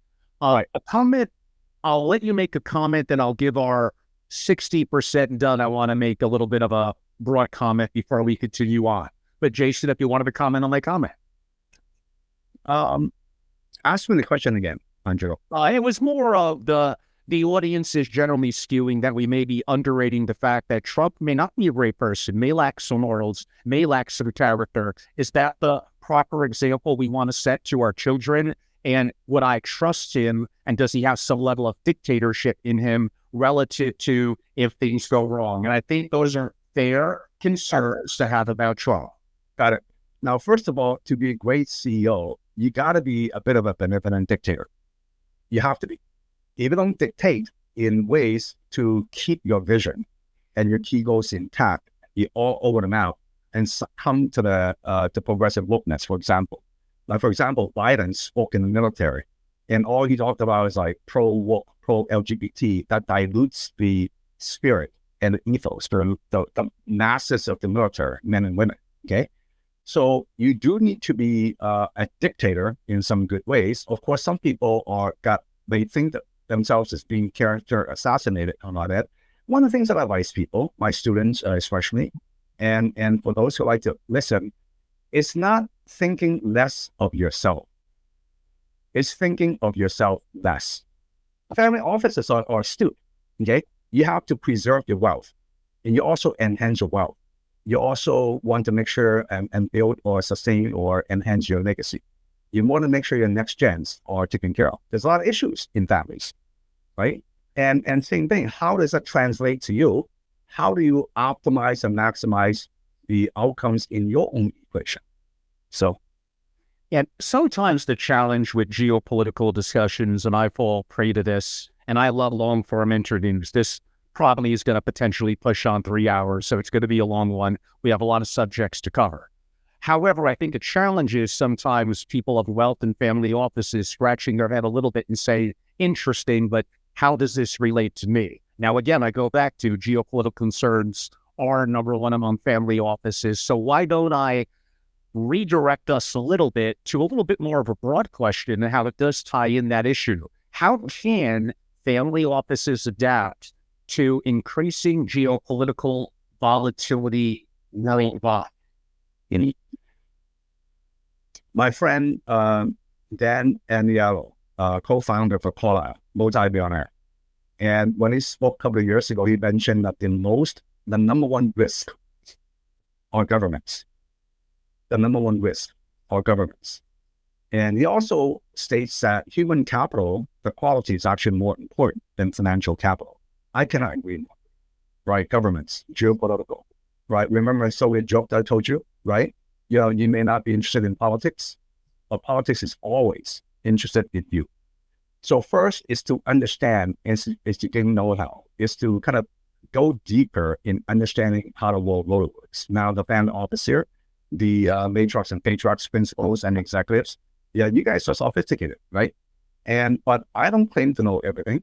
But one thing about Jason Ma is that if I don't know certain things that is important to me, I will be very aggressive in learning and convert any weakness into neutral, maybe a neutral to a strength, and strength maybe a super strength. That's who I am. That's part of my character, you see. So start from there. Become a world-class learner if you're not already, yes. And I do a lot of applied research, right? Applied research, in addition to my success coaching, mentoring, rainmaking, building my company, etc., my tech company, running my family business. Applied research simply means deep learning in subjects of interest in a sustainable fashion and apply some of that. Like, we apply research all the time. The audience here is doing applied research as we're listening. Of course. You did bring up a good point. I think a grave risk is effectively sovereign risk. I did a consulting project 3 years ago for a significant family who skewed to being on the more liberal side, but concerns kind of coming out of COVID in terms of, should I be more diversified? What would be some measures I could take? Should I be out of the big cities? Should I have a bunker? Should I have multiple passports? Should I have multiple resources? Should I own or enroll offshore? Should I own Bitcoin? Should I have an onshore and an offshore plan? And the simple answer to basically all 10 of those is kind of yes, and yes. But weaving them together is a combination of art and science. And trust me, I've traveled the world addressing this issue. I have an upcoming masterclass on sovereign risk and disaster preparedness. And these really go to the point of a lot of the geopolitical issues. Staying a little bit on that theme. So family offices, I'm listening to you. How should family offices diversify their investments amidst rising global tensions? Well, let's look at a main mission within family office, right? Wealth preservation, okay? And then wealth enhancement, your well-being, including safety, right? Including next gens. Those are the important goals to you, correct? So depending on who you are, depending on your skill set, depending on your taste, even though some SFOs are very much into real estate, they do quite well. And in fact, a good friend of mine, SFO principal, he doesn't know a thing about tech innovation, but that's his way, right? Continuity, kind of income generating, lower stakes, but done quite well. Sentiment, right? Good for you. But you do want to diversify it a bit and kind of spread the wealth a little bit here, but make sure next gen's taken care of, make sure your human capital is upgraded and constantly improving all the time, and get help. And it will depend on who you are. Now, there are one trend that I'm noticing is that more and more, not all, but, the SFO business is that more and more single family offices are directly investing in tech now without VCs or with VCs, etc. Right? That's a trend for sure, because people could understand. There are situations where you invest in, say, defense tech, which I think is very exciting. Innovation, parts of that, whether cyber, online, space, and all that. In fact, I more of a venture that kind of does a bit some real cool things right now. So you got commodities, you got liquid, It will depends on what is going to be your optimal portfolio. You guys are experts. I don't have to say that anymore.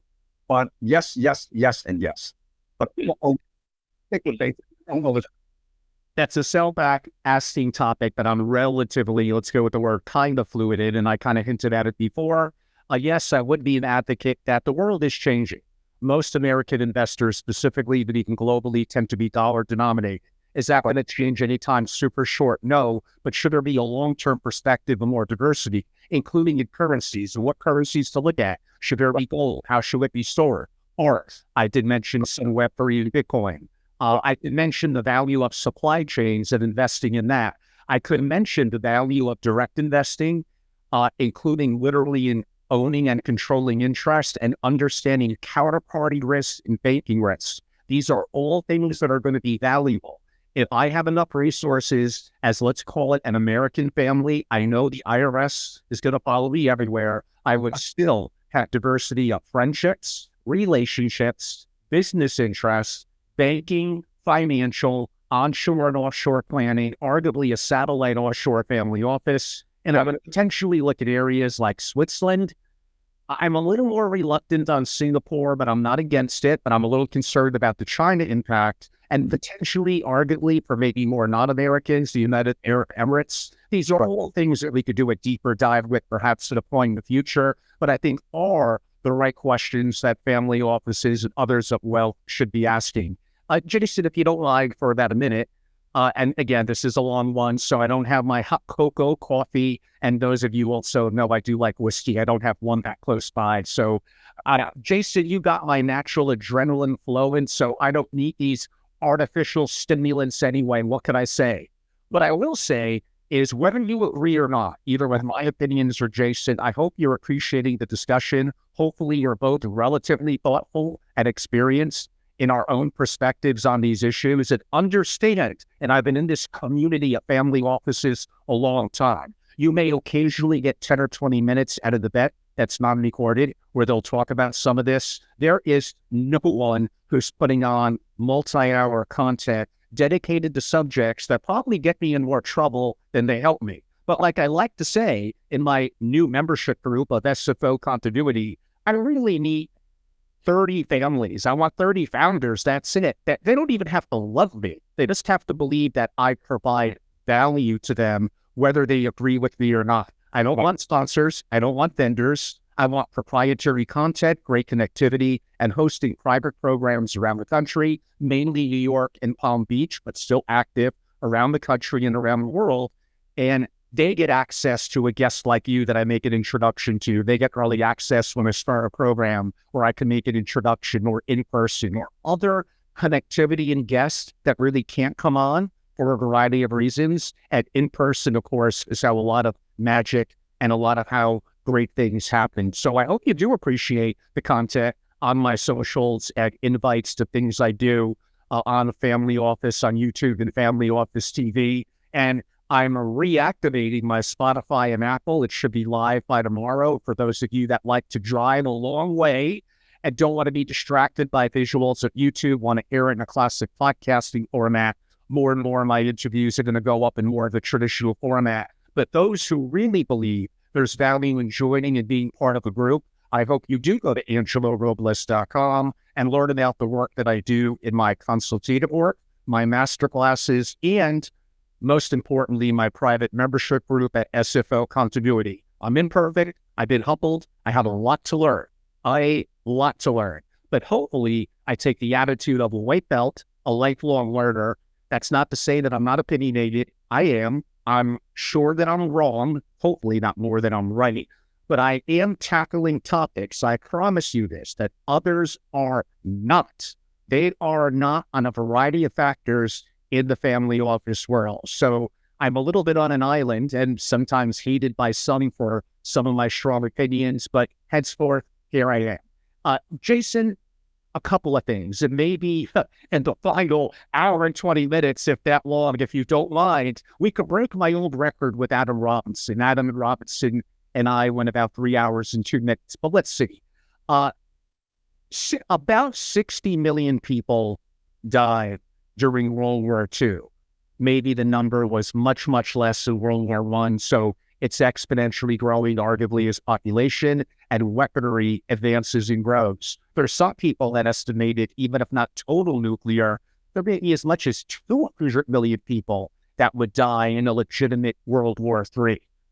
This is a very, very sensitive topic. You travel the world, you meet with leaders, probably more than 99.9% of even my members to followers. What insight would you have about how impactful, deadly, and changing everything that we know a world war could be in today's era?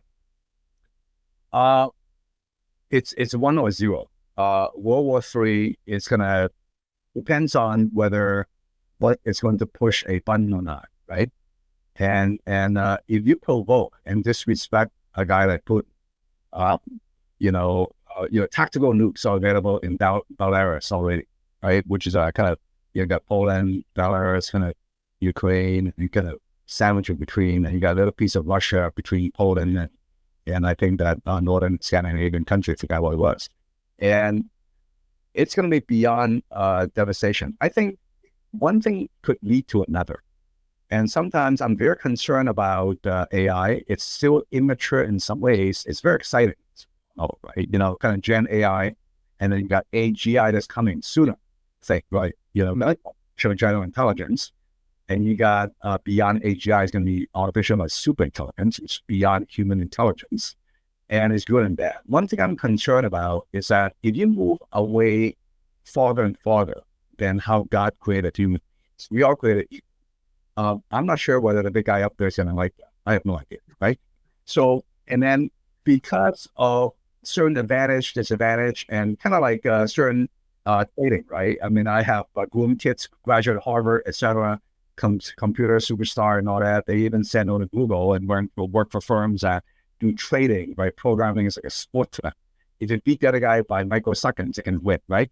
So, and in that case here, if the AI, and there's a spectrum of species of AIs out there, they're so intelligent, and we're going to lose some control, and it's going to get to the point where human beings cannot even decipher part of what the hell is going on within AI. That's a concern as well. Then we might enter a situation, we're years away from that. We might enter a situation, it would be absolutely devastating. Then you talk about billions of deaths, not just 200 million, okay? And if 200 million depends on where they die, I hate to say it, it's going to be, the ecosystem effect is going to be beyond negative, right? So if a World War III does happen, in World War II, we dropped 2 mini nuclear bombs. World War III depends on the escalation, depends on the provocation, depends on Putin, and depends on, China. Listen, there are 10 nuclear states, if not 11. There used to be only 2. We're at the brink of a nuclear war, around 1960, Kennedy and the other guy, and nuclear that didn't happen, right?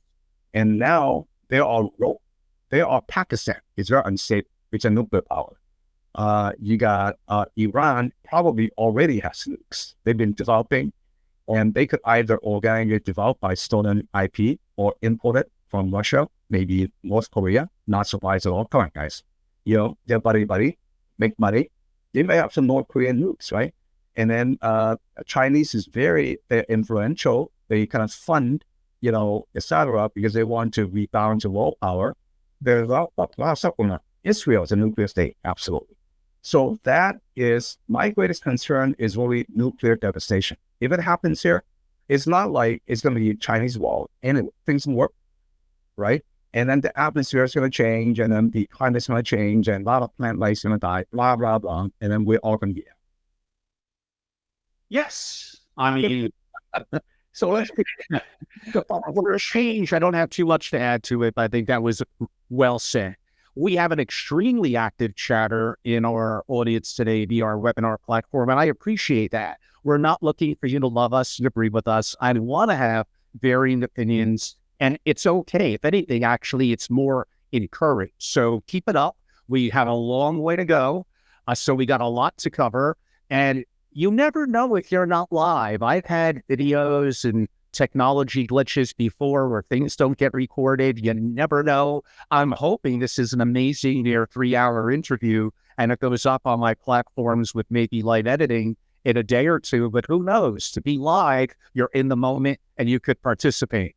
I'm going to bounce around a real lot now, Jason. So we're going to go really all over the place. Robert noted in the chat, one of the questions that I did have upcoming, it's going to relate to military. I've had multiple military people on my platform over the years. I'm summarizing Robert a little bit.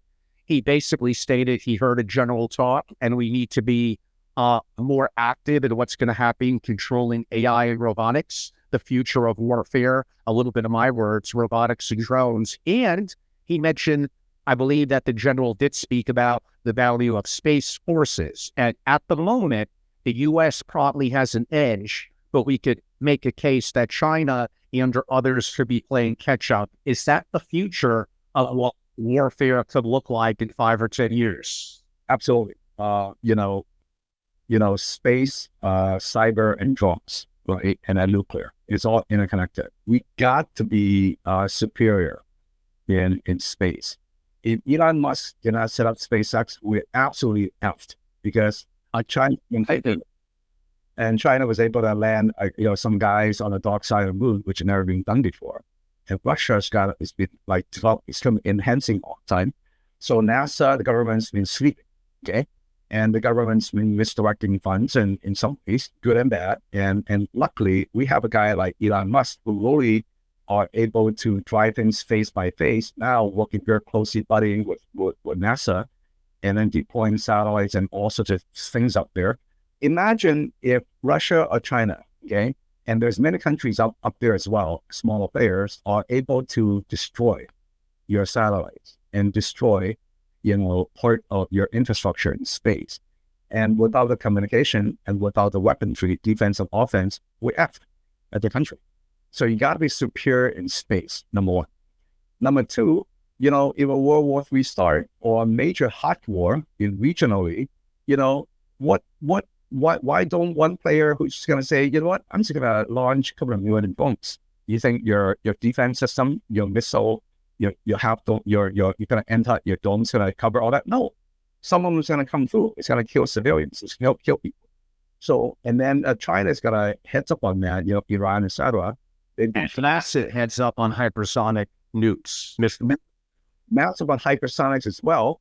We played slight catch up the last couple of years, but it's slight. So finally, we're catching up. We're catching up on the hypersonics. It's a major concern. A lot of the older machines out there, it's large carriers like sitting ducks, right? Yeah, they have anti-missile defense and all that, but you think you're going to capture all of them? If one big missile is going to hit you, the carrier, $5 billion is going to drop. That's it. You're done, right? So it's like, if you're still building a lot of next-gen tanks, you're making the military industrial complex happy. These guys are for profit, right? I respect that, but it's a wrong allocation of resources. So you got to get stronger on what matters on next-generation warfare, defense, and all. So in summary, I agree, right? It's really space, cyber, drones. And Robert also mentioned you're the general, and I met a general actually in Newport, Rhode Island a couple of weeks ago. I'll looking to get him on the show in September, so that'll be a lot of fun. But the general spoke about, and I've had this conversation on my platform as well before. In the past, I could argue the world reserve currency belonged to the country even more narrow than just the most powerful military, the most powerful navy. And yes, we have some amazing naval and battleships, but like you just hinted at, some of them are very outdated, very, very expensive. And in today's world of drones, of increase in space, that is a vulnerability. And I don't know a great answer to fighting wars the way wars used to be fought. I could argue, read General Flint's book, 5G Warfare, where things are changing rapidly, where warfare could be less so bombs, more so the minds of people, more so cyber attacks, more so psychological control, more so, how about this one? Family offices aren't going to want this one, controlling and manipulating financial markets. Absolutely. Why do you think I said human capital is more important than financial capital, quote unquote, from my friend, the Carlyle co-founder? Lots of wisdom, right? You have to keep improving yourself because your mindset, your skills, my mentorship frameworks, 4S and 3Q, then it leads you to make better decisions and better indecisions, better actions, and better inactions. Because especially from powerful leaders, you make wrong decisions. Sometimes it's hard to fix. The entrepreneur is different. You make a wrong decision, okay, you fix it, you learn, and you move on, right? You know, kind of like the education system. Sometimes as a high school student, you know, you make a big mistake, actually goes on the record. It's a flaw of the system. So it depends on the context of the system you're in. And hyper important to really keep learning, keep not being gaslighted in all the time. I hate to use the word gaslighted, but it's like, you know, deep, dark, deceptive messaging. Don't believe. Understand what's really going on and help solve real problems, right? So, of course.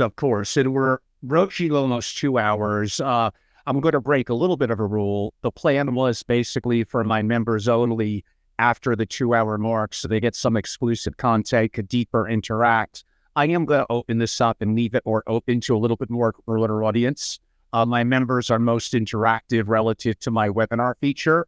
And again, happy to make an introduction to Jason. And when we do, or he comes to New York, we'll do an impromptu program over breakfast or lunch. And there are certain things and topics, as open as Jason and I are, where we just won't talk about them from either of our perspectives and more of an open platform. So yes, in person, privately at events is sometimes where you get the real deal. So you have to join to keep on seeing that. Let's hit it. TikTok. So is TikTok in China, I don't know, looks very different than the TikTok here in America and the West, which seems frivolous and foolish, where in China it appears serious and educational and intriguing. My opinion only, it is absolutely a psyop and to be impactful and negative long-term to America. It is weakening the minds of our youth. It is absolutely, and give me all the hate you want, audience, it is teaching men, and yes, I specified that, to be weak. Because they know men that are weak, that aren't going to get married, that aren't going to have children, are going to be good for their long-term plan decades out, causing problems with America. And I know incredible entrepreneurs and people that do nothing politically incorrect. They teach entrepreneurship and how to make money, and good luck them getting positive algorithms on TikTok. It just doesn't happen. But if you're a girl who wants to dance and do stupid shit, then, oh my God, you could take off and get like 10 million followers or maybe more. But this is a plan. It is absolutely a psyop against America and against the West. And in my words, to weaken our people, specifically American men, making money, entrepreneurship, confidence, marriage, having kids, the whole kit and caboodle. Give me all the hate you want, audience. And maybe Jason, maybe you do too. I don't know. Go for it. Yep. Oh, so deep. Excellent question. TikTok. Okay, let's step back. All right, negative distractions is a cousin that lead to deception, if not directly deceptive already. Deception could lead to destruction. So when you look at what China and Russia is doing, directly and through proxies, right? Part of proxies is through social media and maybe even through paid for directly, indirectly mainstream media. They want to distract you. You're absolutely right. In TikTok equivalent, it's not called TikTok, it's called something else in China. Okay. So the government has so much influence or control over ByteDance, the mother company. And I know people with VCs, so people that are Americans and Chinese as well. And, they want to distract you. But when you look at the content in China, it's all enriching, educational, really mental protein, nutritional for your mind and soul, right? So the government very astute in doing that. While in America, one of the things you're noticing when you step back, because if you're not being gaslighted, is that people keep on being distracted everywhere, all over the place, right? And then part of that, a powerful instrument is TikTok. So you see it when you search certain terms, the response will come back with more entertainment, with more distractions. So they want you to keep worshiping a lot of entertainers out, rather than say worshiping something more, or worshiping nutritional your mind, right? Your faith. More important things like building your true, strong education mindset, things that are a bit more nutritional for your mind and soul, right? So, and why do you think a lot of Americans worship entertainers more important things, right? So, really a lot of distractions out there, and there's a deception. Remember, when you look at, say Trump 2.0, was thinking about taking out TikTok, right? But now Trump is sort of saying, you know what, let's consider kind of keeping TikTok, because I don't want Facebook, Instagram under Mark Zuckerberg to win all the business, or most of the business, if they're shut down, right? And TikTok right now, as a lot of you know, it's a bipartisan thing within Congress in Washington. They want to consider you either sell it, so America kind of keep control, or to kind of block it in America, right? When it comes to AI, hey guys, 3 parts. That's about compute, data, and algorithm. So TikTok is algorithm and data, right? NVIDIA, et cetera, as well. Right? So, and, it's going to be very interesting to watch in terms of how both presidential candidate camps are going to talk about TikTok in the fight. So before November. But you're right. You're right. And then part of that is not only men, because making the men more woke, more stupid, frankly speaking. I call it intellectual stupidity, right? Or not so intellectual stupidity. It's distraction. It reduces your advantage, reduces your productivity, reduces your country's advantage. It's very hideous. You see it. I see it so clearly, you see. So we have to be self-aware and realize that's what's happening. Got to be careful. Don't overspend time on social media and all that. Why do you think the social media powerhouse CEOs in Silicon Valley, they themselves limit their own kids in terms of time spent per week on their social media platforms? Hello. And one brief comment to the audience, we may have lost audio. Our recording audio is working fine with me and Jason. It may be my preset settings to be 2 hours that I set up a little before we started to save the more private time for my members. And there may be other factors relative to weather as well. So the good news is this is being recorded. A worst case scenario, although if you can't hear me live now, it won't matter till after you get the released version anyway. But we will have the final version that will be up, including in my podcasting platforms, as well as my family office on YouTube and family office TV on YouTube, possibly as soon as Thursday. So it is possible that, unfortunately, even those that are members for the after 2 hour mark, if you can't hear, that might be a problem. Or if you could hear, let me know in the chat feature. But on that note, without further delay, at least those that hear this in a recording will get it. Why don't we go very round robin on a variety of different topics? Every one of these topics deserves a deeper dive. We're just not going to have the time for it. Where do we stand from a geopolitical issue, Jason? And maybe this is more a U.S. and China thing. And you hinted at it, and I've done many programs on it. AI. Okay, China has always been pretty dominant on having data lakes, not just data pools of data, right? surveillance and all. It's very superior. However, when it comes to the current fashion, it's about Gen AI, upcoming AGI. From a technology algorithm, from a human capital standpoint, the U.S. has an edge for now. But China is hyper aggressive. In fact, I know the connection of mine. He's probably the most smartest AI or profit sector, former American senior executive, but also very famous seed. And he even wanted me to invest in his AI companies and funds. I kind of politely did not say yes. And I got to be very careful. Now, China is very aggressive. They are behind when it comes to some parts of AI right now. But they're very aggressive, very resolute in developing. And it's kind of like developing capability for war, right? Are the two nations preparing to go to war to each other? Not really, not quite. But are they preparing the capabilities to go to war against each other? Absolutely. Three-dimensional and also cyber, right? So, AI is very exciting. I think, once again, there's a spectrum of species of AIs. It's very exciting in terms of, I use AI all the time. Okay. I use GPT, began to a little bit of Gemini, started using, Claude under and Anthropic, and I cannot wait until XAI's blog comes out. It's been very helpful, right? For those that I care about and myself. And it's a great thing. Then I could spend more time on more important things and help me do some of the work that the AI will do a better job on. And AI has so many vertical applications as well, right? And for students, whether you're in K-12 or higher education, you can use AI to help you learn better, right? It's a tool, but don't plagiarize. Don't just have them write your essays, right? There might be a jail term. Just kidding. So don't do that. But the ethical, and some institutions out there, when you apply to college, some of them say that if you use AI for that, you're going to be caned, right? Not good. So I got to be very careful, be very ethical, and it's optimization, maximizing kind of a context.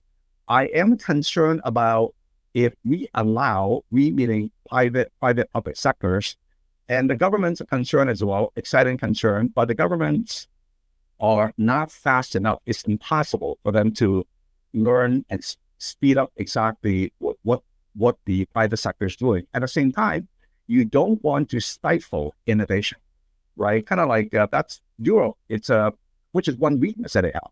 Okay, EU is very trigger happy when it comes to regulation control, right? And I mean, if you don't mind, on that topic, could you name a European company that has entered the Fortune 500 that is not more than 40 years old? I think the answer is it may be zero. Like, it's really, really limiting. And I've been there. It's a little sad. Amazing food, great culture, great people, great architecture. And I think there's some areas that the spirit of entrepreneurship and doing more is there, but regulation, like I'm half Italian. Like, go to Italy, there's so many amazing things, but there's massive bureaucracy, which I think is getting a little bit better. It's just difficult. They also tend to tax you to death too. Exactly. ASML is one of the exceptions, without which the modern world does not exist. Applied materials, lab research, kind of manufacturing equipment, TSMC, other fabs and all that, separate topic. Absolutely. Are there lots of talent in Europe? Absolutely. Are there wasted talent? Yes. Right? Because they are shackled by regulations, right? Which is a main thing we must do in America to unshackle ourselves with the stupidities I see all the time with current administration.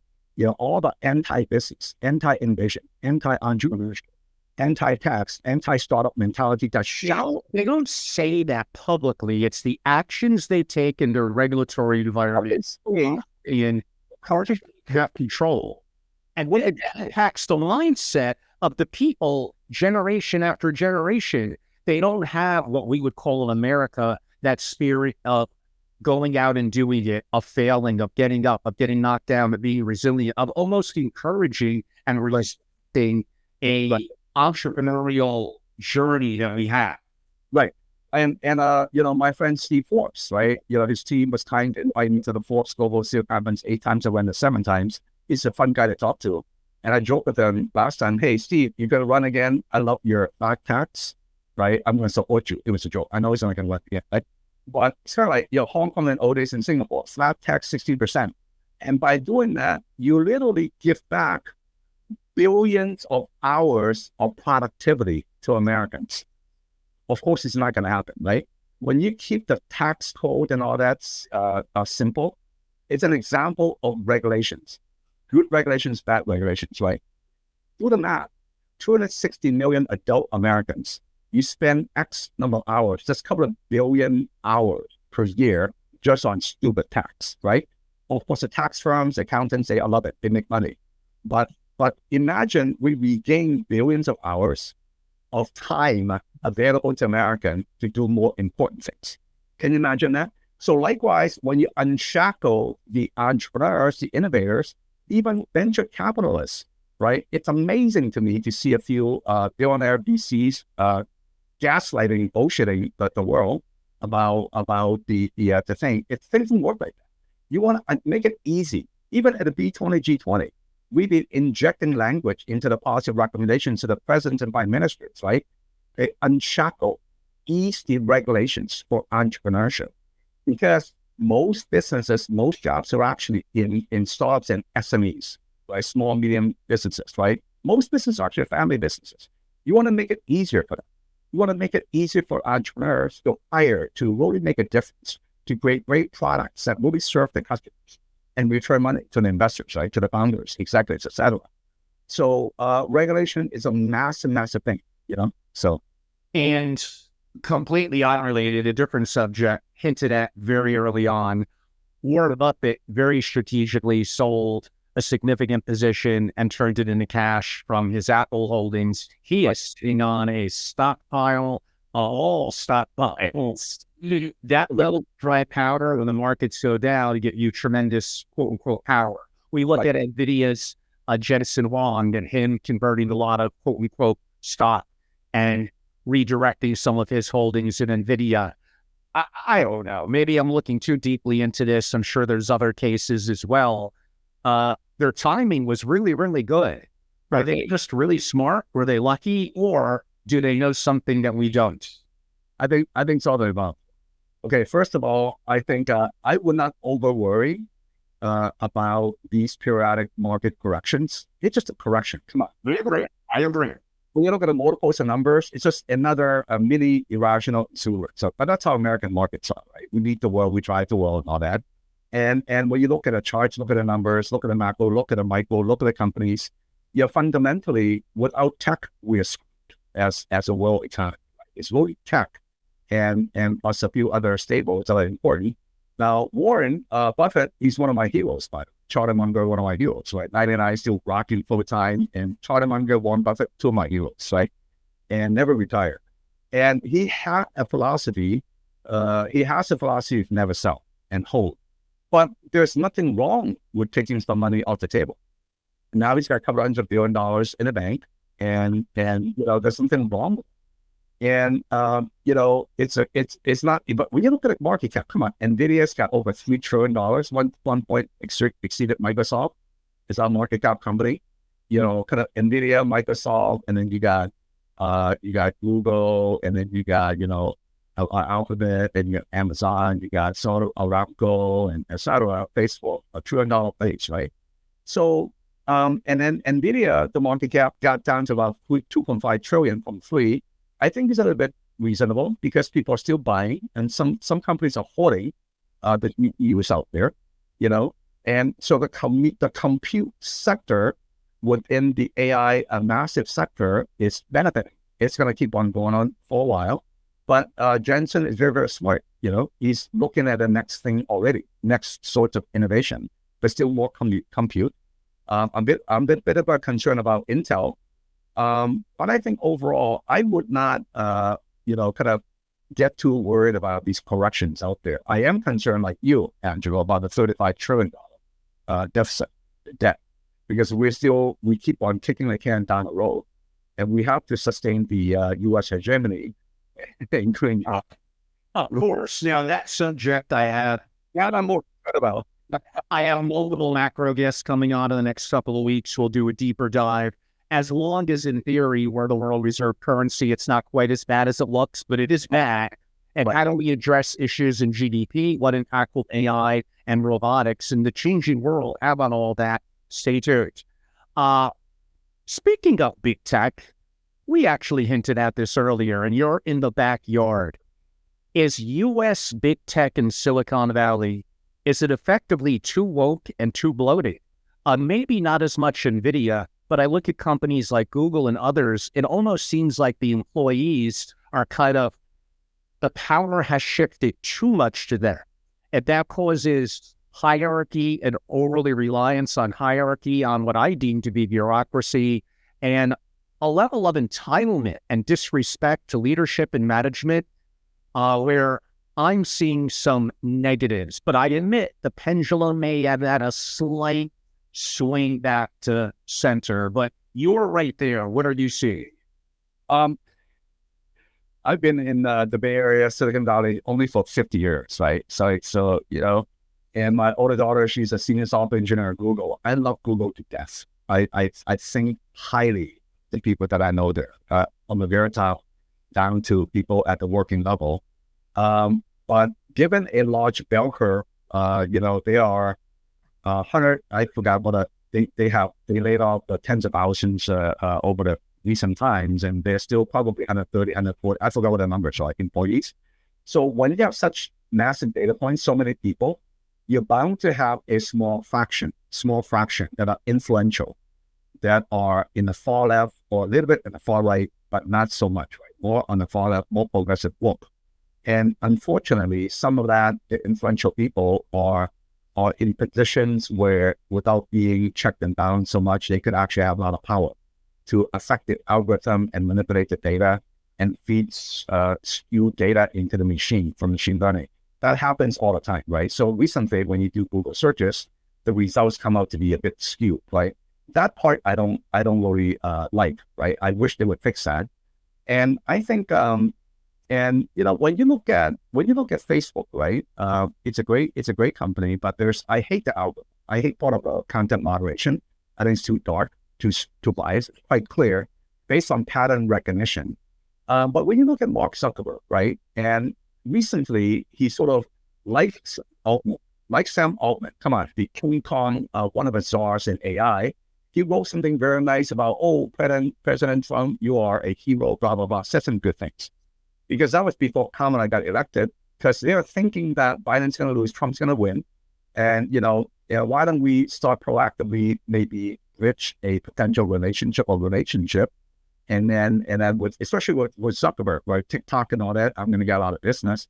We're all pro-business. I respect that. We're all pro-business, right? But are things total war? Absolutely. I think it's too much. Surrounded by that, it's a little bit too much for me.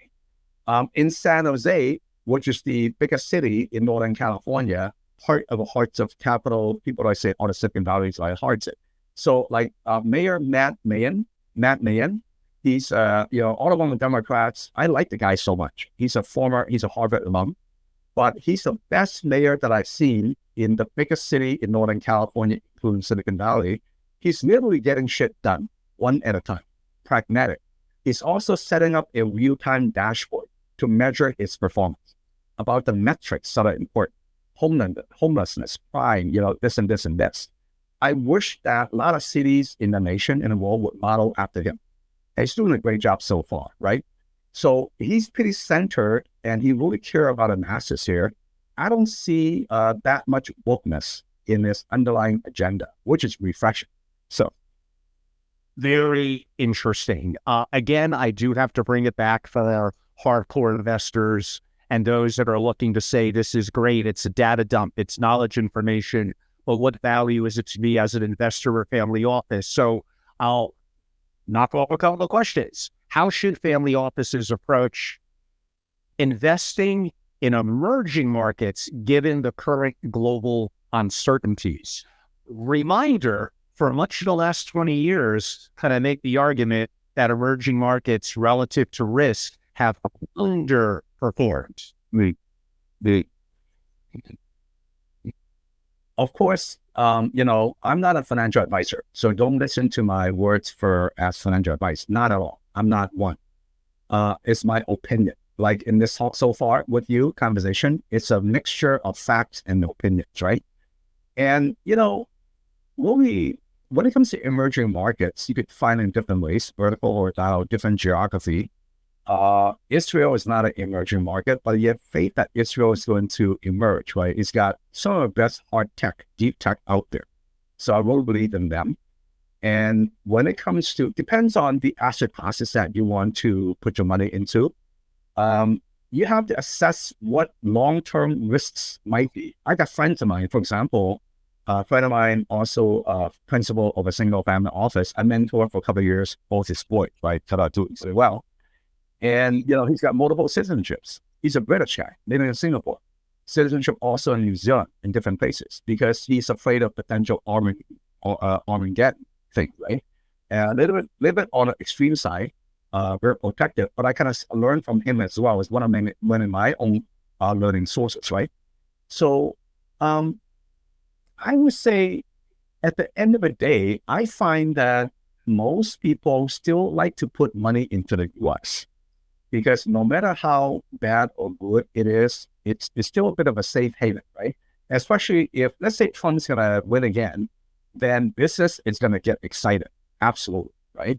And some of the businesses that might be on the Harris side might be awakened and go, you know what? Trump is actually not that at all. He's really helping me, right? And I would be careful. I would be very careful. And, I recently went to a conference that talks about getting different citizenships and parking your money in Malta and kind of different places in Europe and kind of Latin America, Caribbean here. Okay, all right. Okay, that would be part of your diversification strategy.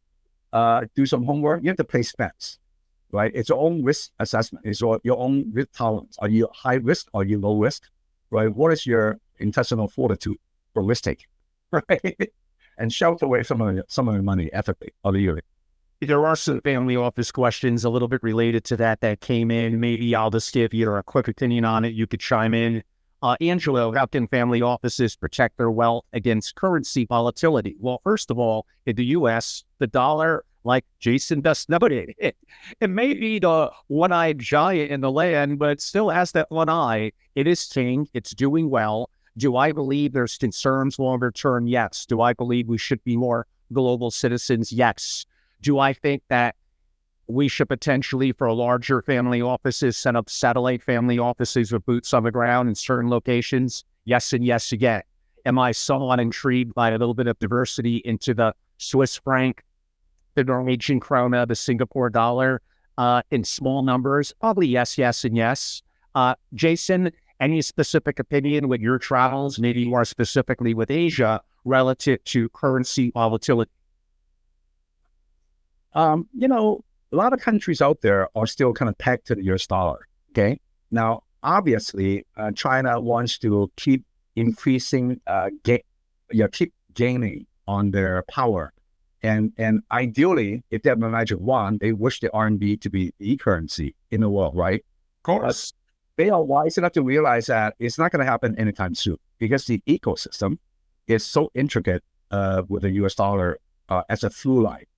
And in order to... Let's not lie about it. The U.S. government will covertly, over the top with their military. I think they would do anything. And I mean anything. Exactly. Which is what kind of our three-letter agencies have done. My mouth, right? And that's a good part of good application of available resources, right? Strategically, tactically. So China realizes that, and they're kind of probably stepping back a little bit and realize that, it's going to take a while. Well, one thing about China is that they're very strategic and focused, so, and build up the foundation, like they've been building a foundation in which is a real concern because Americans been sleeping, private, public sector, rare earths, right? Key minerals on that. They own quite a bit of that, Africa, a bit of Latin America as well. And even Ukraine, come on, guys. Ukraine is not just hunky-dory and try to get Ukraine don't win. Ukraine's got a lot of minerals and rare earths in there. one thing that the American government's failed on is that, stupidly wasted should have prevented. Let's waste trillions of dollars, not to mention lives lost. Iraq and Middle East and all that. We did not even get the oil. How stupid was that, right? Now, the military, industrial military complex make a lot of money, right? But we did not even secure the oil. So if we're going to help out, it's our right to negotiate in a way we get some benefit from it, right? It's not like we're going to drop out of NATO. No way, we're always part of NATO, right? But it's good not to, when you're the leader in a gang, in a family, you're the leader, you're the clear leader. Sometimes your siblings, your sons and daughters, will take advantage of the situation and kind of freeload on you, right? But if you get to be young adult, you're working, it's a right for the patriarch and matriarch to make sure you're groomed, you're becoming more skillful, more with a mindset, with more training and all that. You take on some of the responsibility, right? Same for NATO. Germany is still not spending the 2% in agreement, right? That's freeload. You can't do it. Now, a lot of countries in NATO stepped up, right? So it's a bit of an analogy to your question, I guess. Of course. And another one that's a little bit more investment-centric. What strategies, Angelo, can family offices employ to mitigate the risks they write associated with inflation? Well, I think the verbiage inflation hedge is greatly overused. What was an inflation hedge 2 years ago may not be one this year. Gold is an inflation hedge. For times it was back in the 70s. Maybe it's actually more of a deflation hedge. So I think that changes. You could argue land, farmland, real estate. There's a variety of subjects, the US dollar. I mean, that's complicated. I will go back a little bit to owning and controlling private companies in various verticals and sectors and a level of diversity in that. Cocoa earlier this year as a commodity did incredible. Maybe that's an inflation hedge. So am I trying to be a little comical? Sure. But I think the answer of just saying that, gold and or Bitcoin is an inflation hedge, I don't think that's necessarily true. I think it's complicated. It's adaptable. You need to have a long-term perspective. And there's a variety of things that have kind of took that mantle for a day, a month, maybe a year, maybe longer of a so-called inflation hedge. Long-term, the S&P 500, the triple Q. Long-term, not in the short-term, an incredible inflation hedge. So I think it's a little more complex than you wanting me just to say gold, even though I do love me gold. Right. I got two beliefs here, right? One belief is that, the overall macro meta solution is to become more productive as an economy, okay?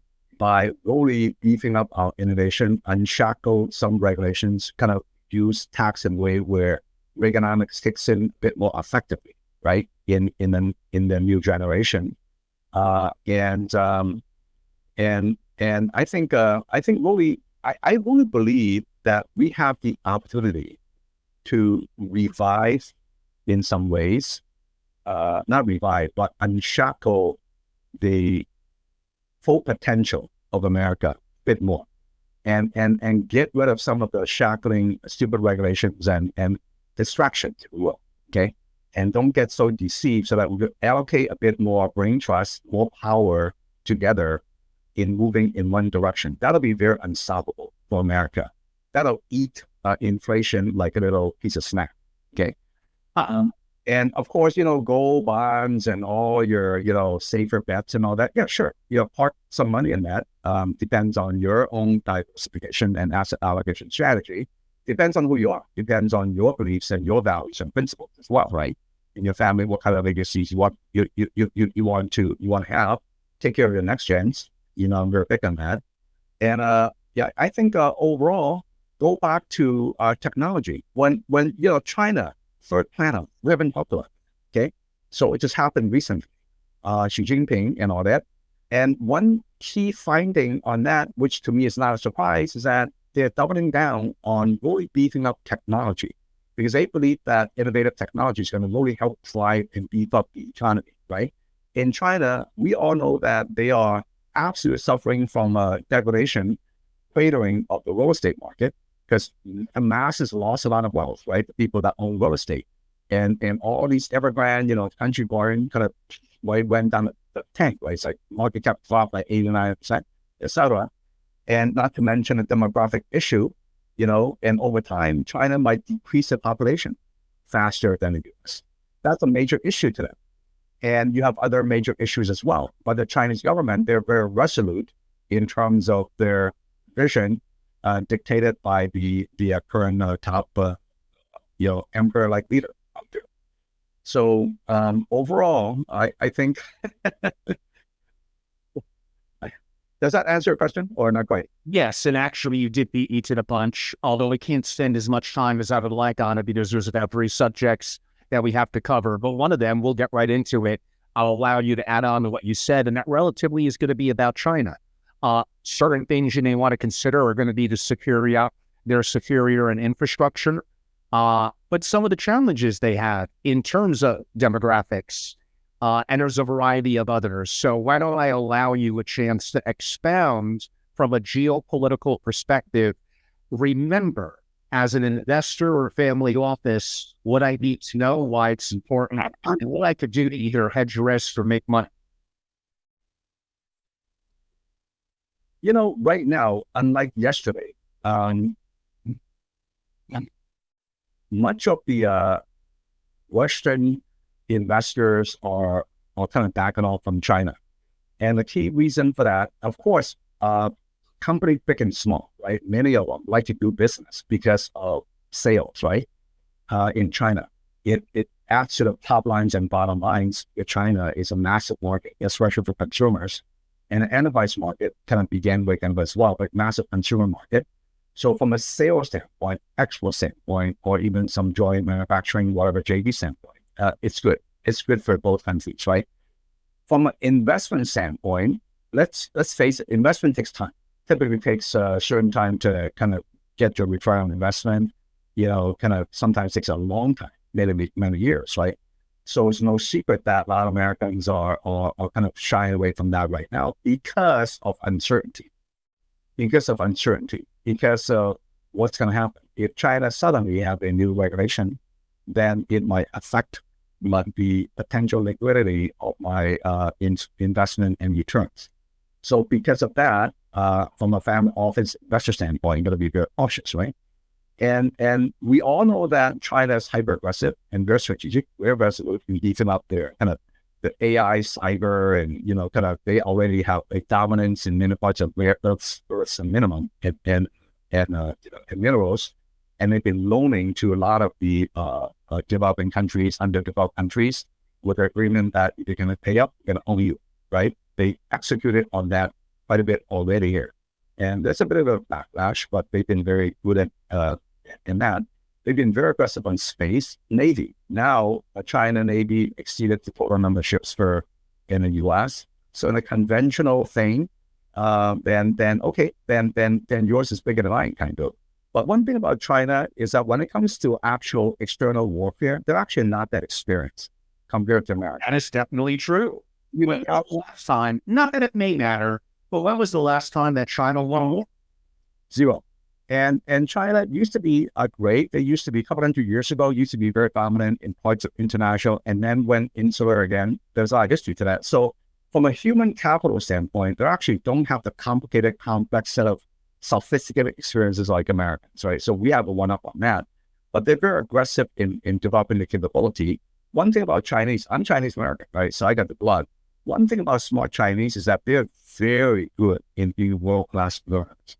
One thing I noticed when I go to China, talk to national, provincial, state level, local government, in fact, when I was at the B20 summit, G20, Jack Ma and all that in the same room here, Hangzhou, which is a big city right next to Shanghai, the mayor invited me to drink with him in a gala table. He was on a second table. We were like partying all night long, right? But one thing I noticed about these government officials is that they are very curious on learning. They're very inquisitive. When you go to Washington, do you think all of them are like that? Not really, right? No.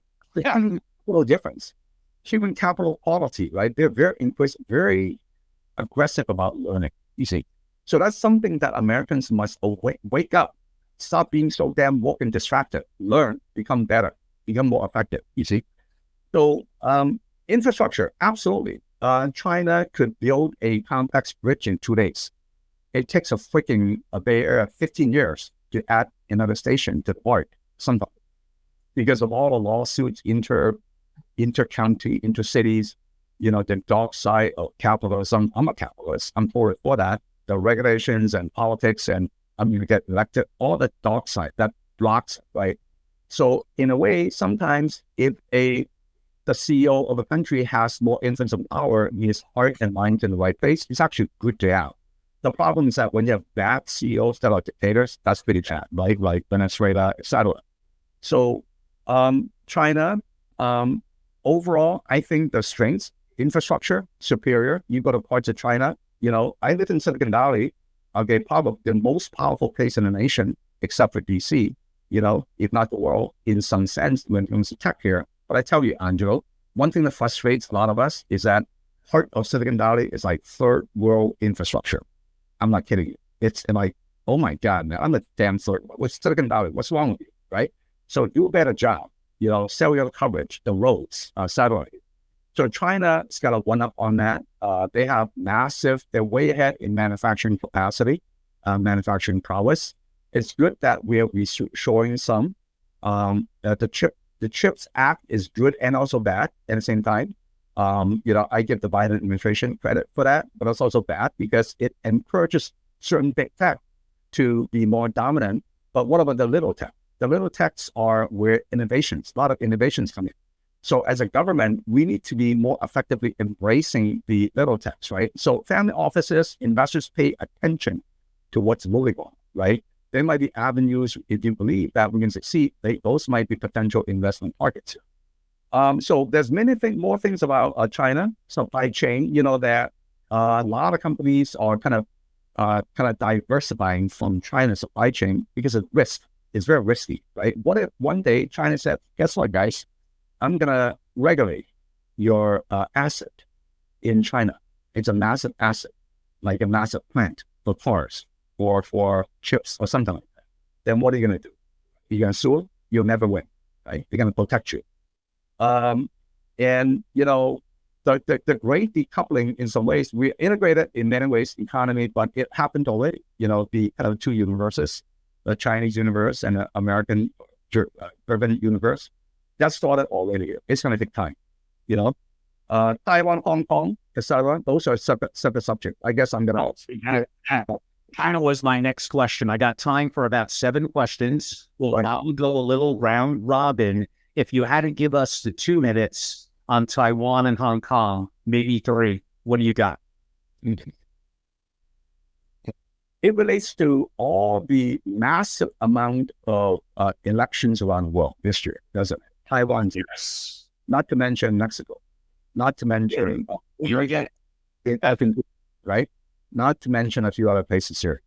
And China hated it because the new Taiwanese president is is not for integrating China in any ways that China wants, right? Now, you have to understand the Chinese psychology, especially from the psychology of Emperor, President Xi. And I appreciate that in some ways, right? You have to respect them, whether you like it or not, you have to respect people, right? So to him, when you look at the resume, you look at Xi Jinping, look at Mao Zedong, right? They got something tangible on the resume. I'm oversimplifying. I'm just kind of speaking in terms, right? But Xi Jinping did, very resolute, and he doesn't have anything big and tangible on his resume, his legacy, right?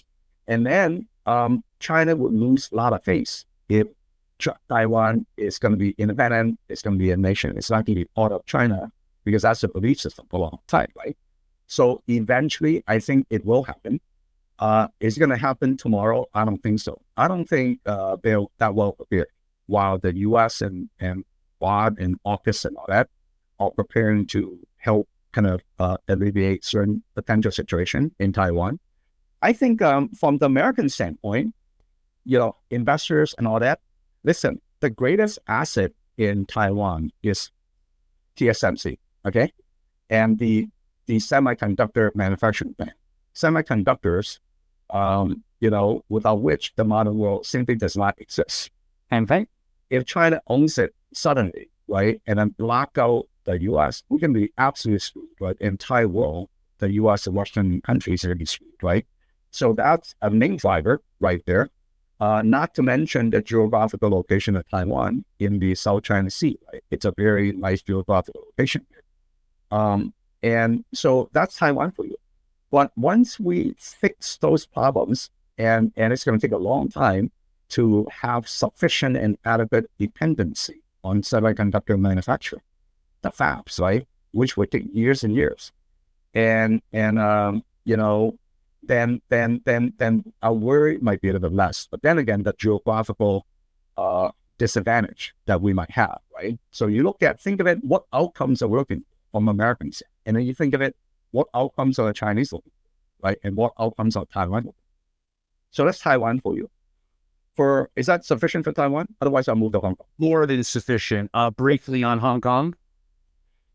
Hong Kong, I'm from Hong Kong. I speak fluent Cantonese, right? And, British Hong Kong, Chinese American immigrant. And I went back to Hong Kong easily over 100 times, including drop and insert, probably 150 times, right? Fly Singapore Airlines, usually Hong Kong's not different country, back to Hong Kong, say hello, do some business, have some drinks with friends, karaoke, or nice Hong Kong seafood dinner, dim sum, come back home, right?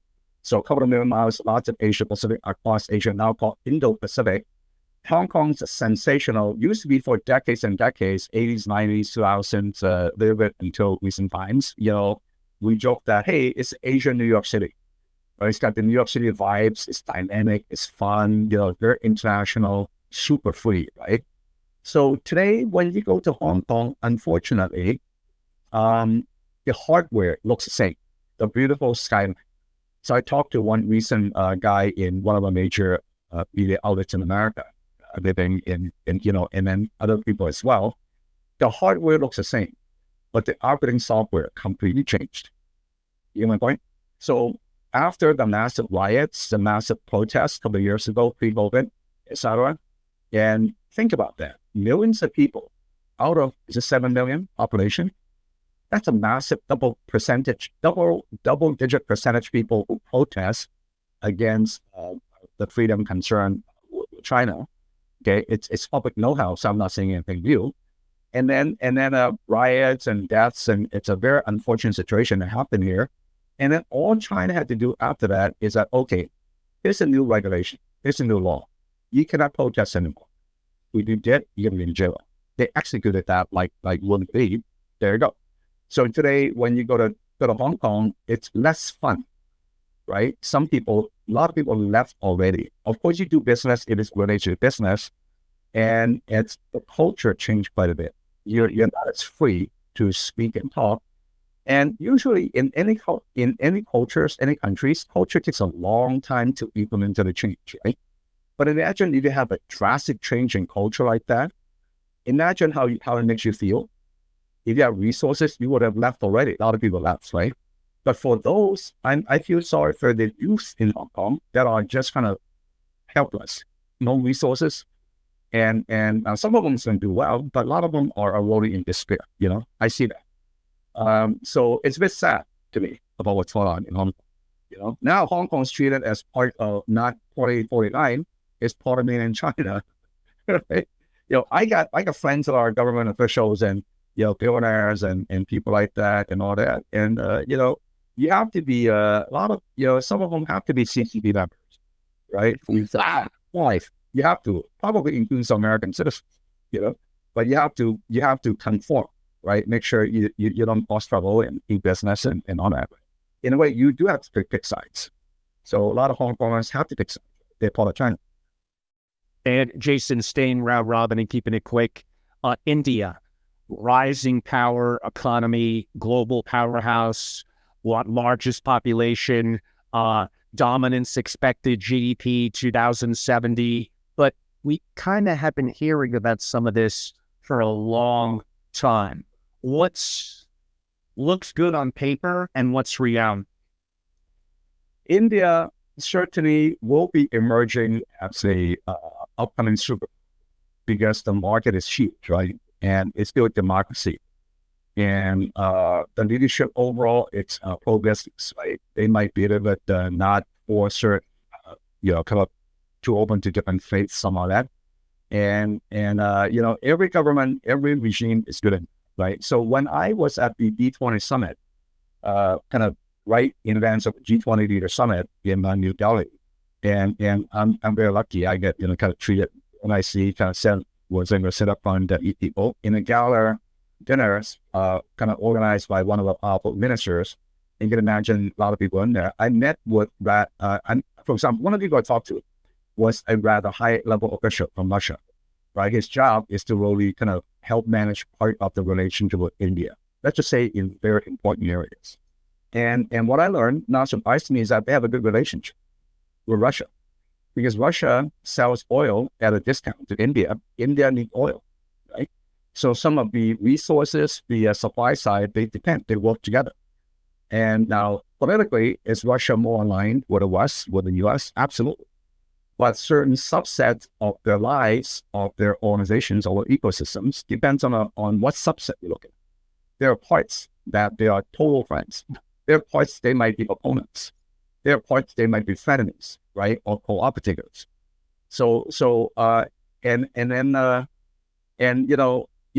India, like many countries surrounding China, they are rivals, absolutely, from a geographical, military standpoint. But India also has a big problem which been going on for a long time, decades, and that's corruption.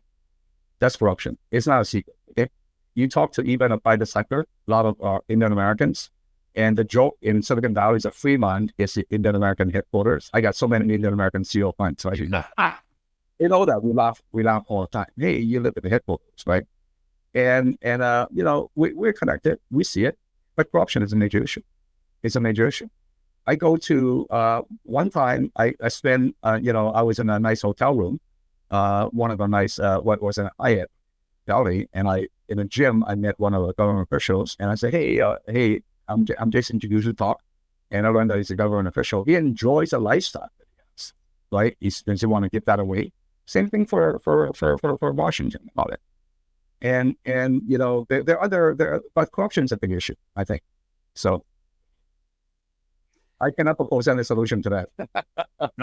No. And again, these are all subjects we could do much, much deeper dives, but we literally are trying to go somewhat around the world. And even though it sounds like heading up in 3 hours is a lot, honestly, some things we're just being a little late on, but hopefully impactful for the audience to dig down, do their own research, think for themselves to make their own decision as a family of wealth or a family office. These are all incredibly impactful and valuable to you.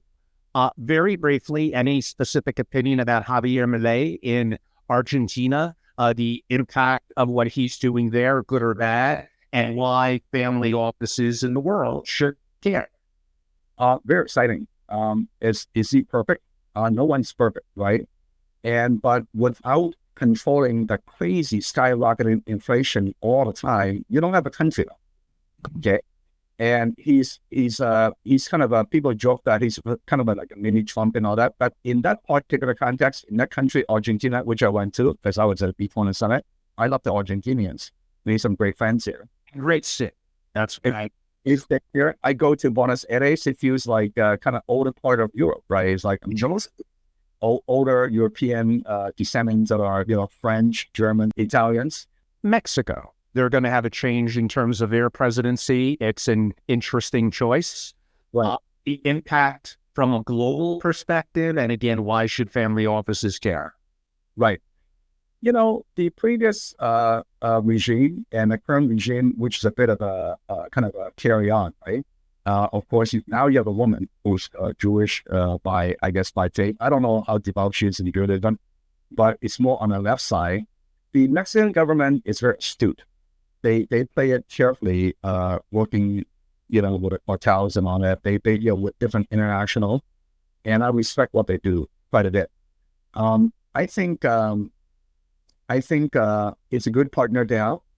I would be, from a family office investor standpoint, make sure that even though you have the new arrangement between, kind of U.S., Canada, Mexico here, but look underneath the skin, right? Some of our manufacturing is actually finance, a lot of Chinese impact. So even though it's made in Mexico or whatever, you get some special tax treatment or tariff treatment, but there's a lot of Chinese influence, right? And a lot of them might have even higher ownership than you think. So kind of look into within your DD, do some homework, and I'm hoping that we're going to be more effective starting early 2025 when it comes to the situation and border, kind of minimizing the illegal migrants here. So that you have to work more effectively. And in the past couple of years, the current regime administration has not been effective, right? Have to be more effective working together to kind of stop the source to happening in transporting through and being allowed to enter the southern border, right? So that supply chain has to be better, well managed, I think. So if there's some business along with that, things are more lifted up or more open for investment, look into it, So, so Okay, Jason, we're just about there. I'll just broadly make a comment. Again, this is a long form. It's very detailed.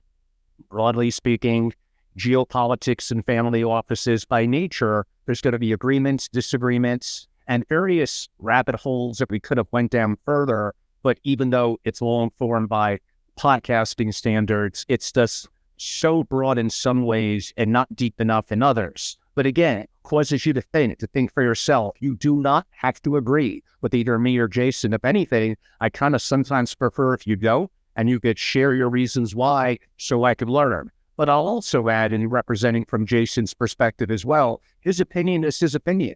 There are things that I would disagree with, some things I agree with, and you have to think for yourself. We all have a different perspective and a different mindset. And as opposed to hating on someone or wishing there might have been a different way with words or something like that, it kind of is what it is. And the opportunity for you to cause you to think for yourself and all that. So again, some things I'll agree with, some things I didn't. I'm not lacking for opinion. Jason is probably even more. Jason, I can't say there's been many guests on, if any, that are less politically correct than me, but you probably do beat me on that. There's almost a little bit of respect I have to give relative to that. I sometimes need to be a little bit more politically correct around the edges. So, kudos to you for speaking your mind. I rather have people be open, honest, and direct. They might be wrong, but open, honest, and direct, so we could throw the topics out there and a little bit like we used to be able to have discussions that may get a little heated, but are respectful to each other's opinion so we could each learn. If you are wrong, you learn. So in some ways, if you're willing to be open-minded and adaptive, there's benefits to, quote unquote, you being wrong and adapting your opinion in learning. I think it really is only 2 more subjects left, and we can't do any of them any sort of justice. But the one relative to Ukraine and Russia, and again, we could do 2 hours on it. I'm going to really simplify it. And again, we'll try to keep it within 2 minutes. It's a little bit of a 2-part combo. Is Ukraine badly losing the war? And the sanctions that the West did against Russia, they do not appear from an amateur from the outside looking in to have worked so well. I think Ukraine is really not winning in any significant fashion. I wish that the war would stop today, okay? And then there's a bit of a divided country. And Russia is not going to give away Crimea, for example. That's a given, right? But there's a lot of assets in Ukraine and the people that we would love to save a lot more money and lives and kind of not to get Russia seize some of the rather raw assets, right, that are valuable. And we're not winning. And the Russian war machine is pretty powerful. And the sanction helped a little bit initially, but that also galvanized Russia having clearer channels and thicker channels, working with other markets, right, to get what they want. In fact, you look at the Russian GDP, has it really decreasing later? Not really. And when you look at the power base of Putin, there might be a bit of I cannot say because I'm not in that thing. And I'm just praying that we're going to come to a conclusion to end the war soonest, right? Where it is it's a decent compromise. But is Ukraine winning? U.S. we've been spending hundreds of billions of dollars, so $100 billion. Like the war could have been prevented. It could not have started if you communicate, respect, and kind of do things the right way. Now that it started, that big mistake could have been prevented in the first place, and the cost has been tremendous, right? And now NATO and there's a lack of clear, benevolent, smart leadership in the European bloc, that they are provoking Putin a little bit more than what I like to see. And because Putin's not going to back down, and also the powerful base around him, and it's kind of one for one, tit for tat. So something you're going to put here, I'm going to put this, and it's like you're increasing the probability for something more escalating. That I'm very, very concerned about. So, and that's one reason that just this current Biden, the current administration, I cannot even imagine the Harris administration would be effective. But do I have a lot more faith in the Trump administration to do that? Absolutely, right? So Trump comes in as a leader, someone is actually fair in some ways, which is good in certain contexts. Is he going to negotiate? Is he going to bet?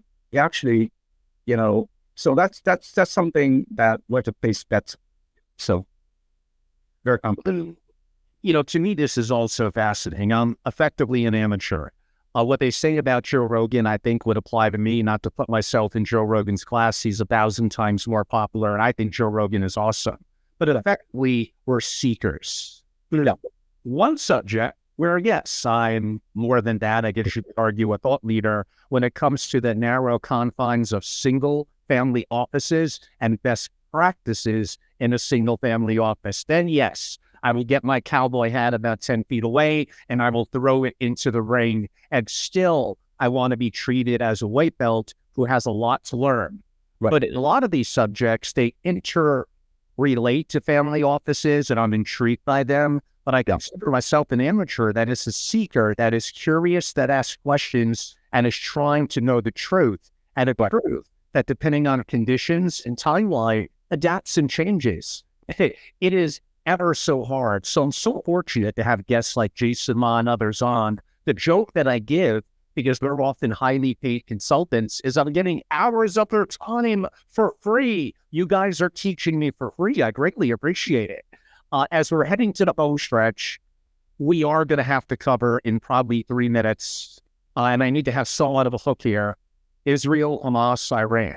And we're going to keep it very limited. It is something that is more deserving of far more significant time. So we're going to go extremely high level. Before we do that, and that's a little bit of my click at the end, I'm actually going to allow Jason an opportunity for a minute to 90 seconds, and I may do the same, to give a little bit of a close before we get to the last question and how we could follow him and reach out to him. Jason, if you don't mind, please. Okay. Well, go to my LinkedIn. And the profile picture, you see Steve Forbes, and that's my LinkedIn. Feel free to LinkedIn connect with me. But say that, we met. I enjoyed you talk with Angelo on his family office TV. So I can search keywords, okay? But the best place to start is to go to my family business, 3EQ, THREEQ.com. Everything's there. My contact information, free talks and articles, and what I do, why it's important to me. And I also am building with my colleagues a hyper exciting tech company that we are very picky. We work with only single family office and ultra network investors. That thing's going to disrupt the massive industry. We're doing something big and disruptive. But 3EQ.com is a good website. My email, jma, at 3EQ.com. Awesome. And I've known Jason for a number of years. He's very diverse in his knowledge, very fluid on geopolitical and economic. And obviously, many of you know him from my prior interviews on the amazing work he's done as an advisor with families on leadership, on the rising generation, and helping them understand the value of being a global citizen, finding your purpose and passion, and the importance and value of education. And Jason is a wonderful resource for anyone to have a chance to reach out to connect with, to follow on social media, and I highly encourage it. You do not have to agree, and I know, with everything that he says. It would be a little weird if you actually do. The same with me, or the same with anyone else. But the opportunity of surrounding yourself with talented people that you have access to, you're kind of getting a little bit of, the 50 top people in my dream team, kind of giving you a level of free access to. So I hope you enjoy that. From my perspective, again, I know these are sensitive topics. I know that sometimes they're gray and the conditions of right or wrong do change. I also know that I'm wrong probably a hell of a lot of times. Again, am I an expert, and I hate that word, on certain things? Yeah.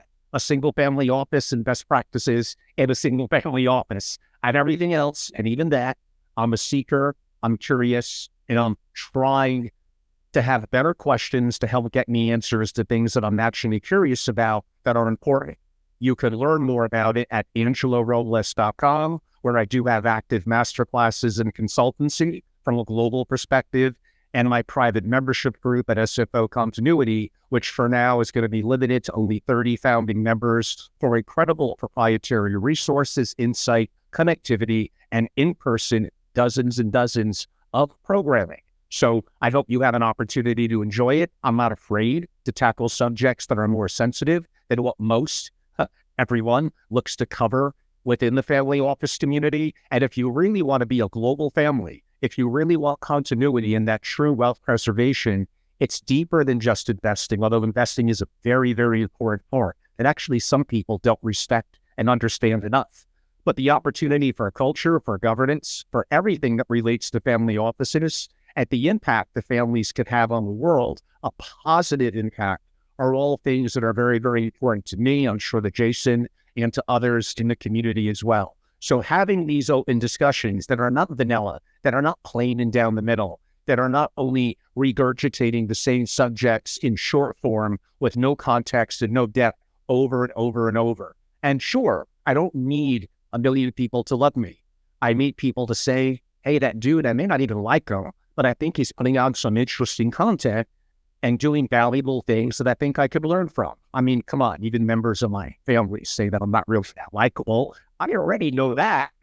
And I'm very active in social media and my 2 YouTube platforms, Family Office, or technically at Family Office, and also at Family Office TV, and new, relatively, my focus on Apple and Spotify within a traditional podcasting format. Just type in about one more day, Angelo Robles, Apple Podcast or Spotify Podcast, or the tags in my email, and you shall see it. Okay, on that note, and yes, it has been a busy summer, and I think I could speak for Jason as well. One, thank you all for your time, and 2, you're hearing this at a certain point in August of 2024. Conditions change like this. You may watch this a day from now, a week from now, a month from now, 3 years from now, and our opinions can be totally different. It depends on the circumstances that are happening. So understand this is for educational and really more entertainment purposes and our opinions at this given time, which of course are subject to change for our own perspective and as new information comes in. The final question that we, again, just timing isn't going to work to make it long for. In that, I will frame it this way. Iran's Revolutionary Guard sent on this past Saturday that Palestinian militant Hamas leader Ismail Haniyeh was slain in Tehran by what they claimed was a short-term projectile with a warhead. The New York Times cited unnamed sources that it really was an explosion that killed him. That was a bomb that was covertly smuggled in the guest house where he was, quote unquote, staying even 2 months ago. Now, again, how that happened is probably a little less of importance, more so that it occurred.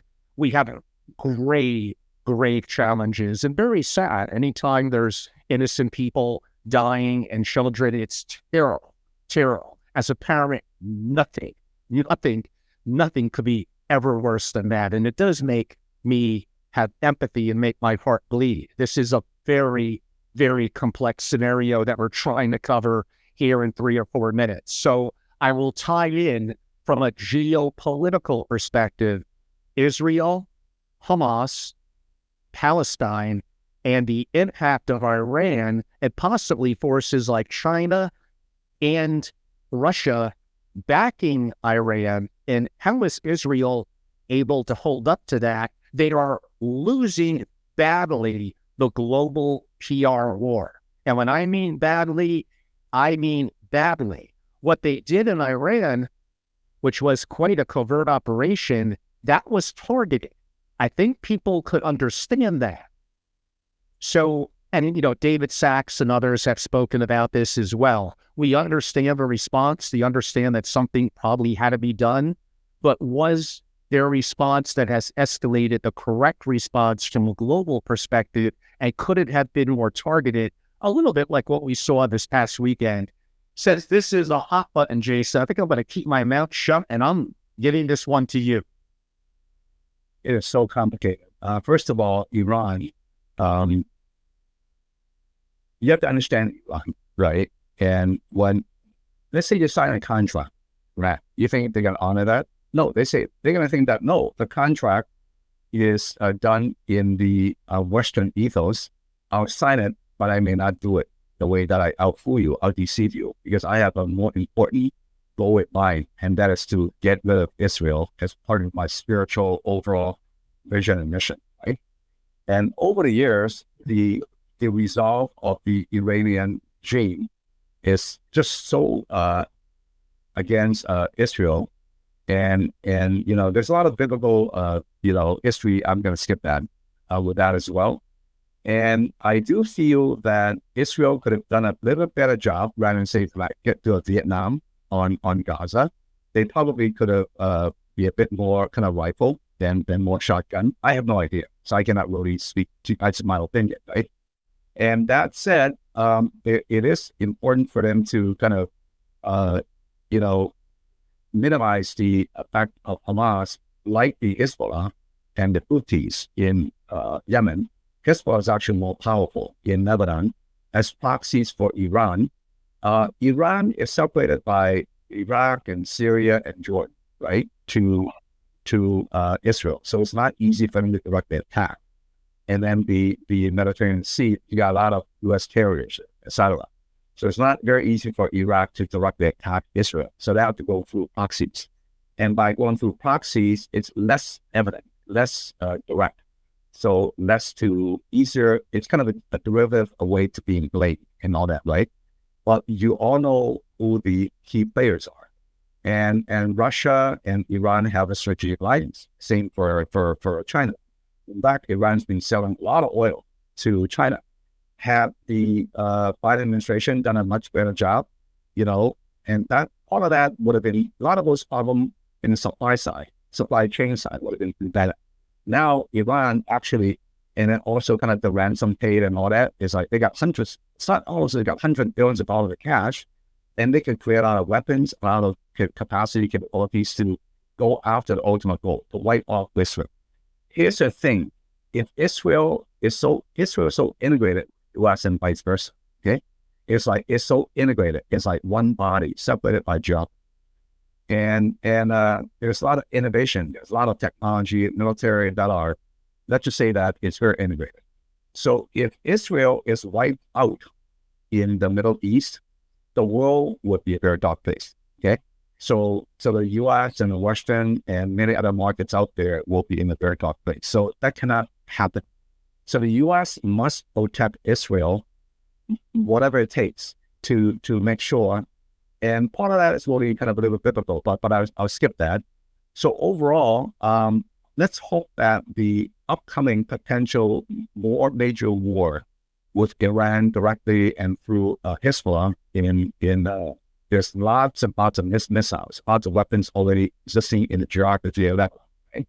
Let's just pray that it's not going to turn out to be worse for anything. It's going to escalate. And if that happens, then it's going to totally affect many other places, right? So, when it comes to public markets and stock and all that, what really moves the prices and all that is going to rumors. I don't know if the rumors are completely out. Once the news is out, then it doesn't really move the market so much, right? So we'll see. We'll see on that. It's a massive concern. It's a major, major concern. So I'm more concerned.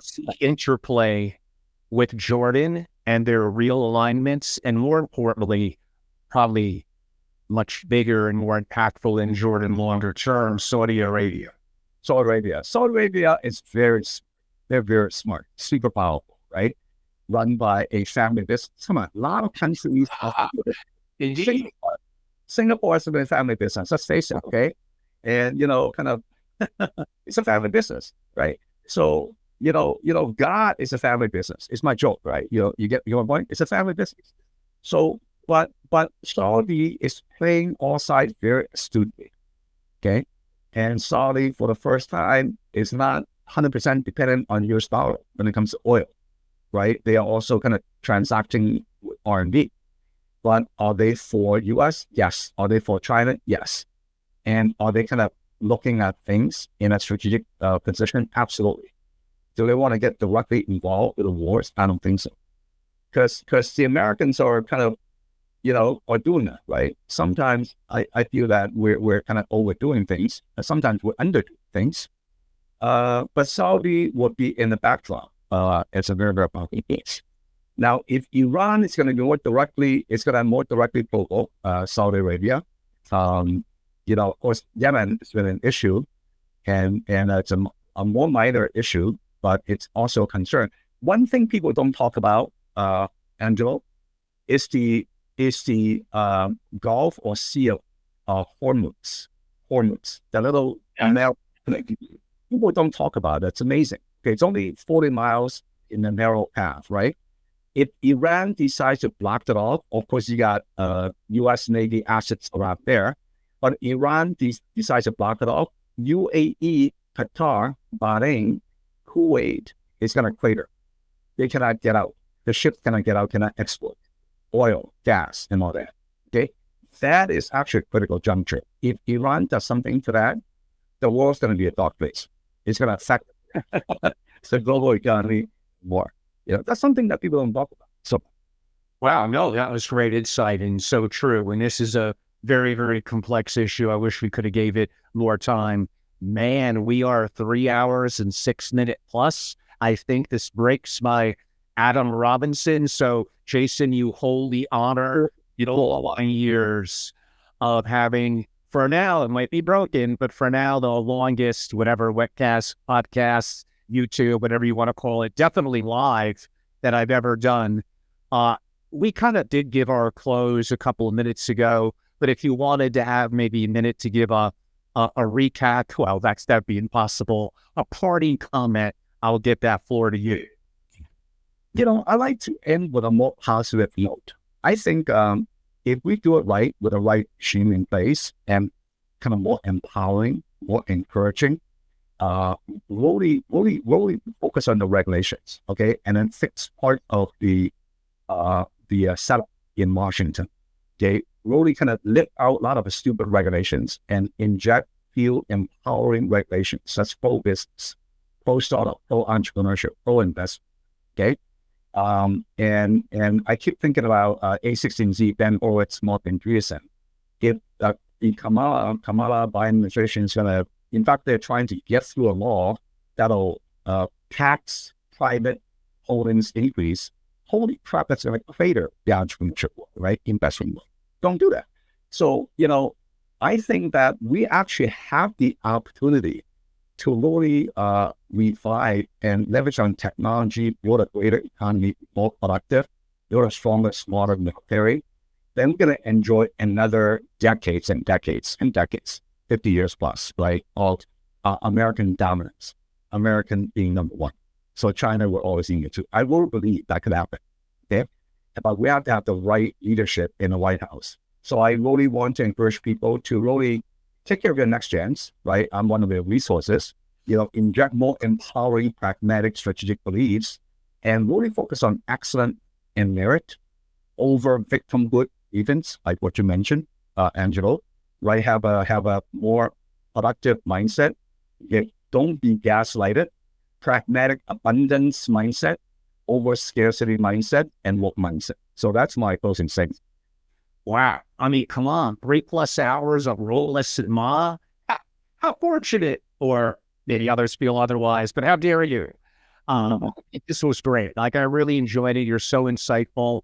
Again, I may agree, disagree in certain things, and that's all good. It's encouraged. And the opportunity for me to learn Again, those of you, if you don't subscribe, I mean, come on, what's up? Go to YouTube at Family Office and at Family Office TV, subscribe. Don't forget my new Apple and Spotify in terms of the podcast. You could find it. You may have to wait until August 8th before it's up, and you do a search and go and subscribe. And I may put some unique proprietary content on that to make it also a little different and to be enticeful to go and subscribe. AngeloRobles.com is the website. I hope you enjoy these diverse and enticing and somewhat sometimes edgy conversations. They absolutely are impactful to families of wealth, entrepreneurs, the family office community, and really all aspects, and the value that our community to give back in terms of to society, in philanthropy, creating businesses, doing the right thing. And to think that geopolitics does not play into that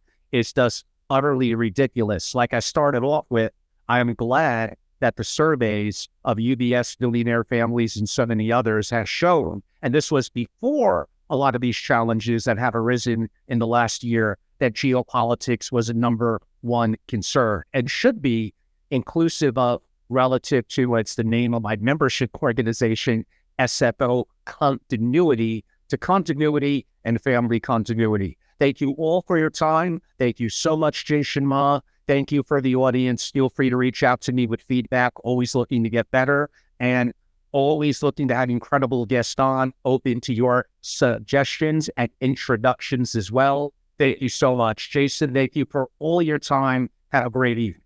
Thank you so much. That was fun. Thank you. Bye.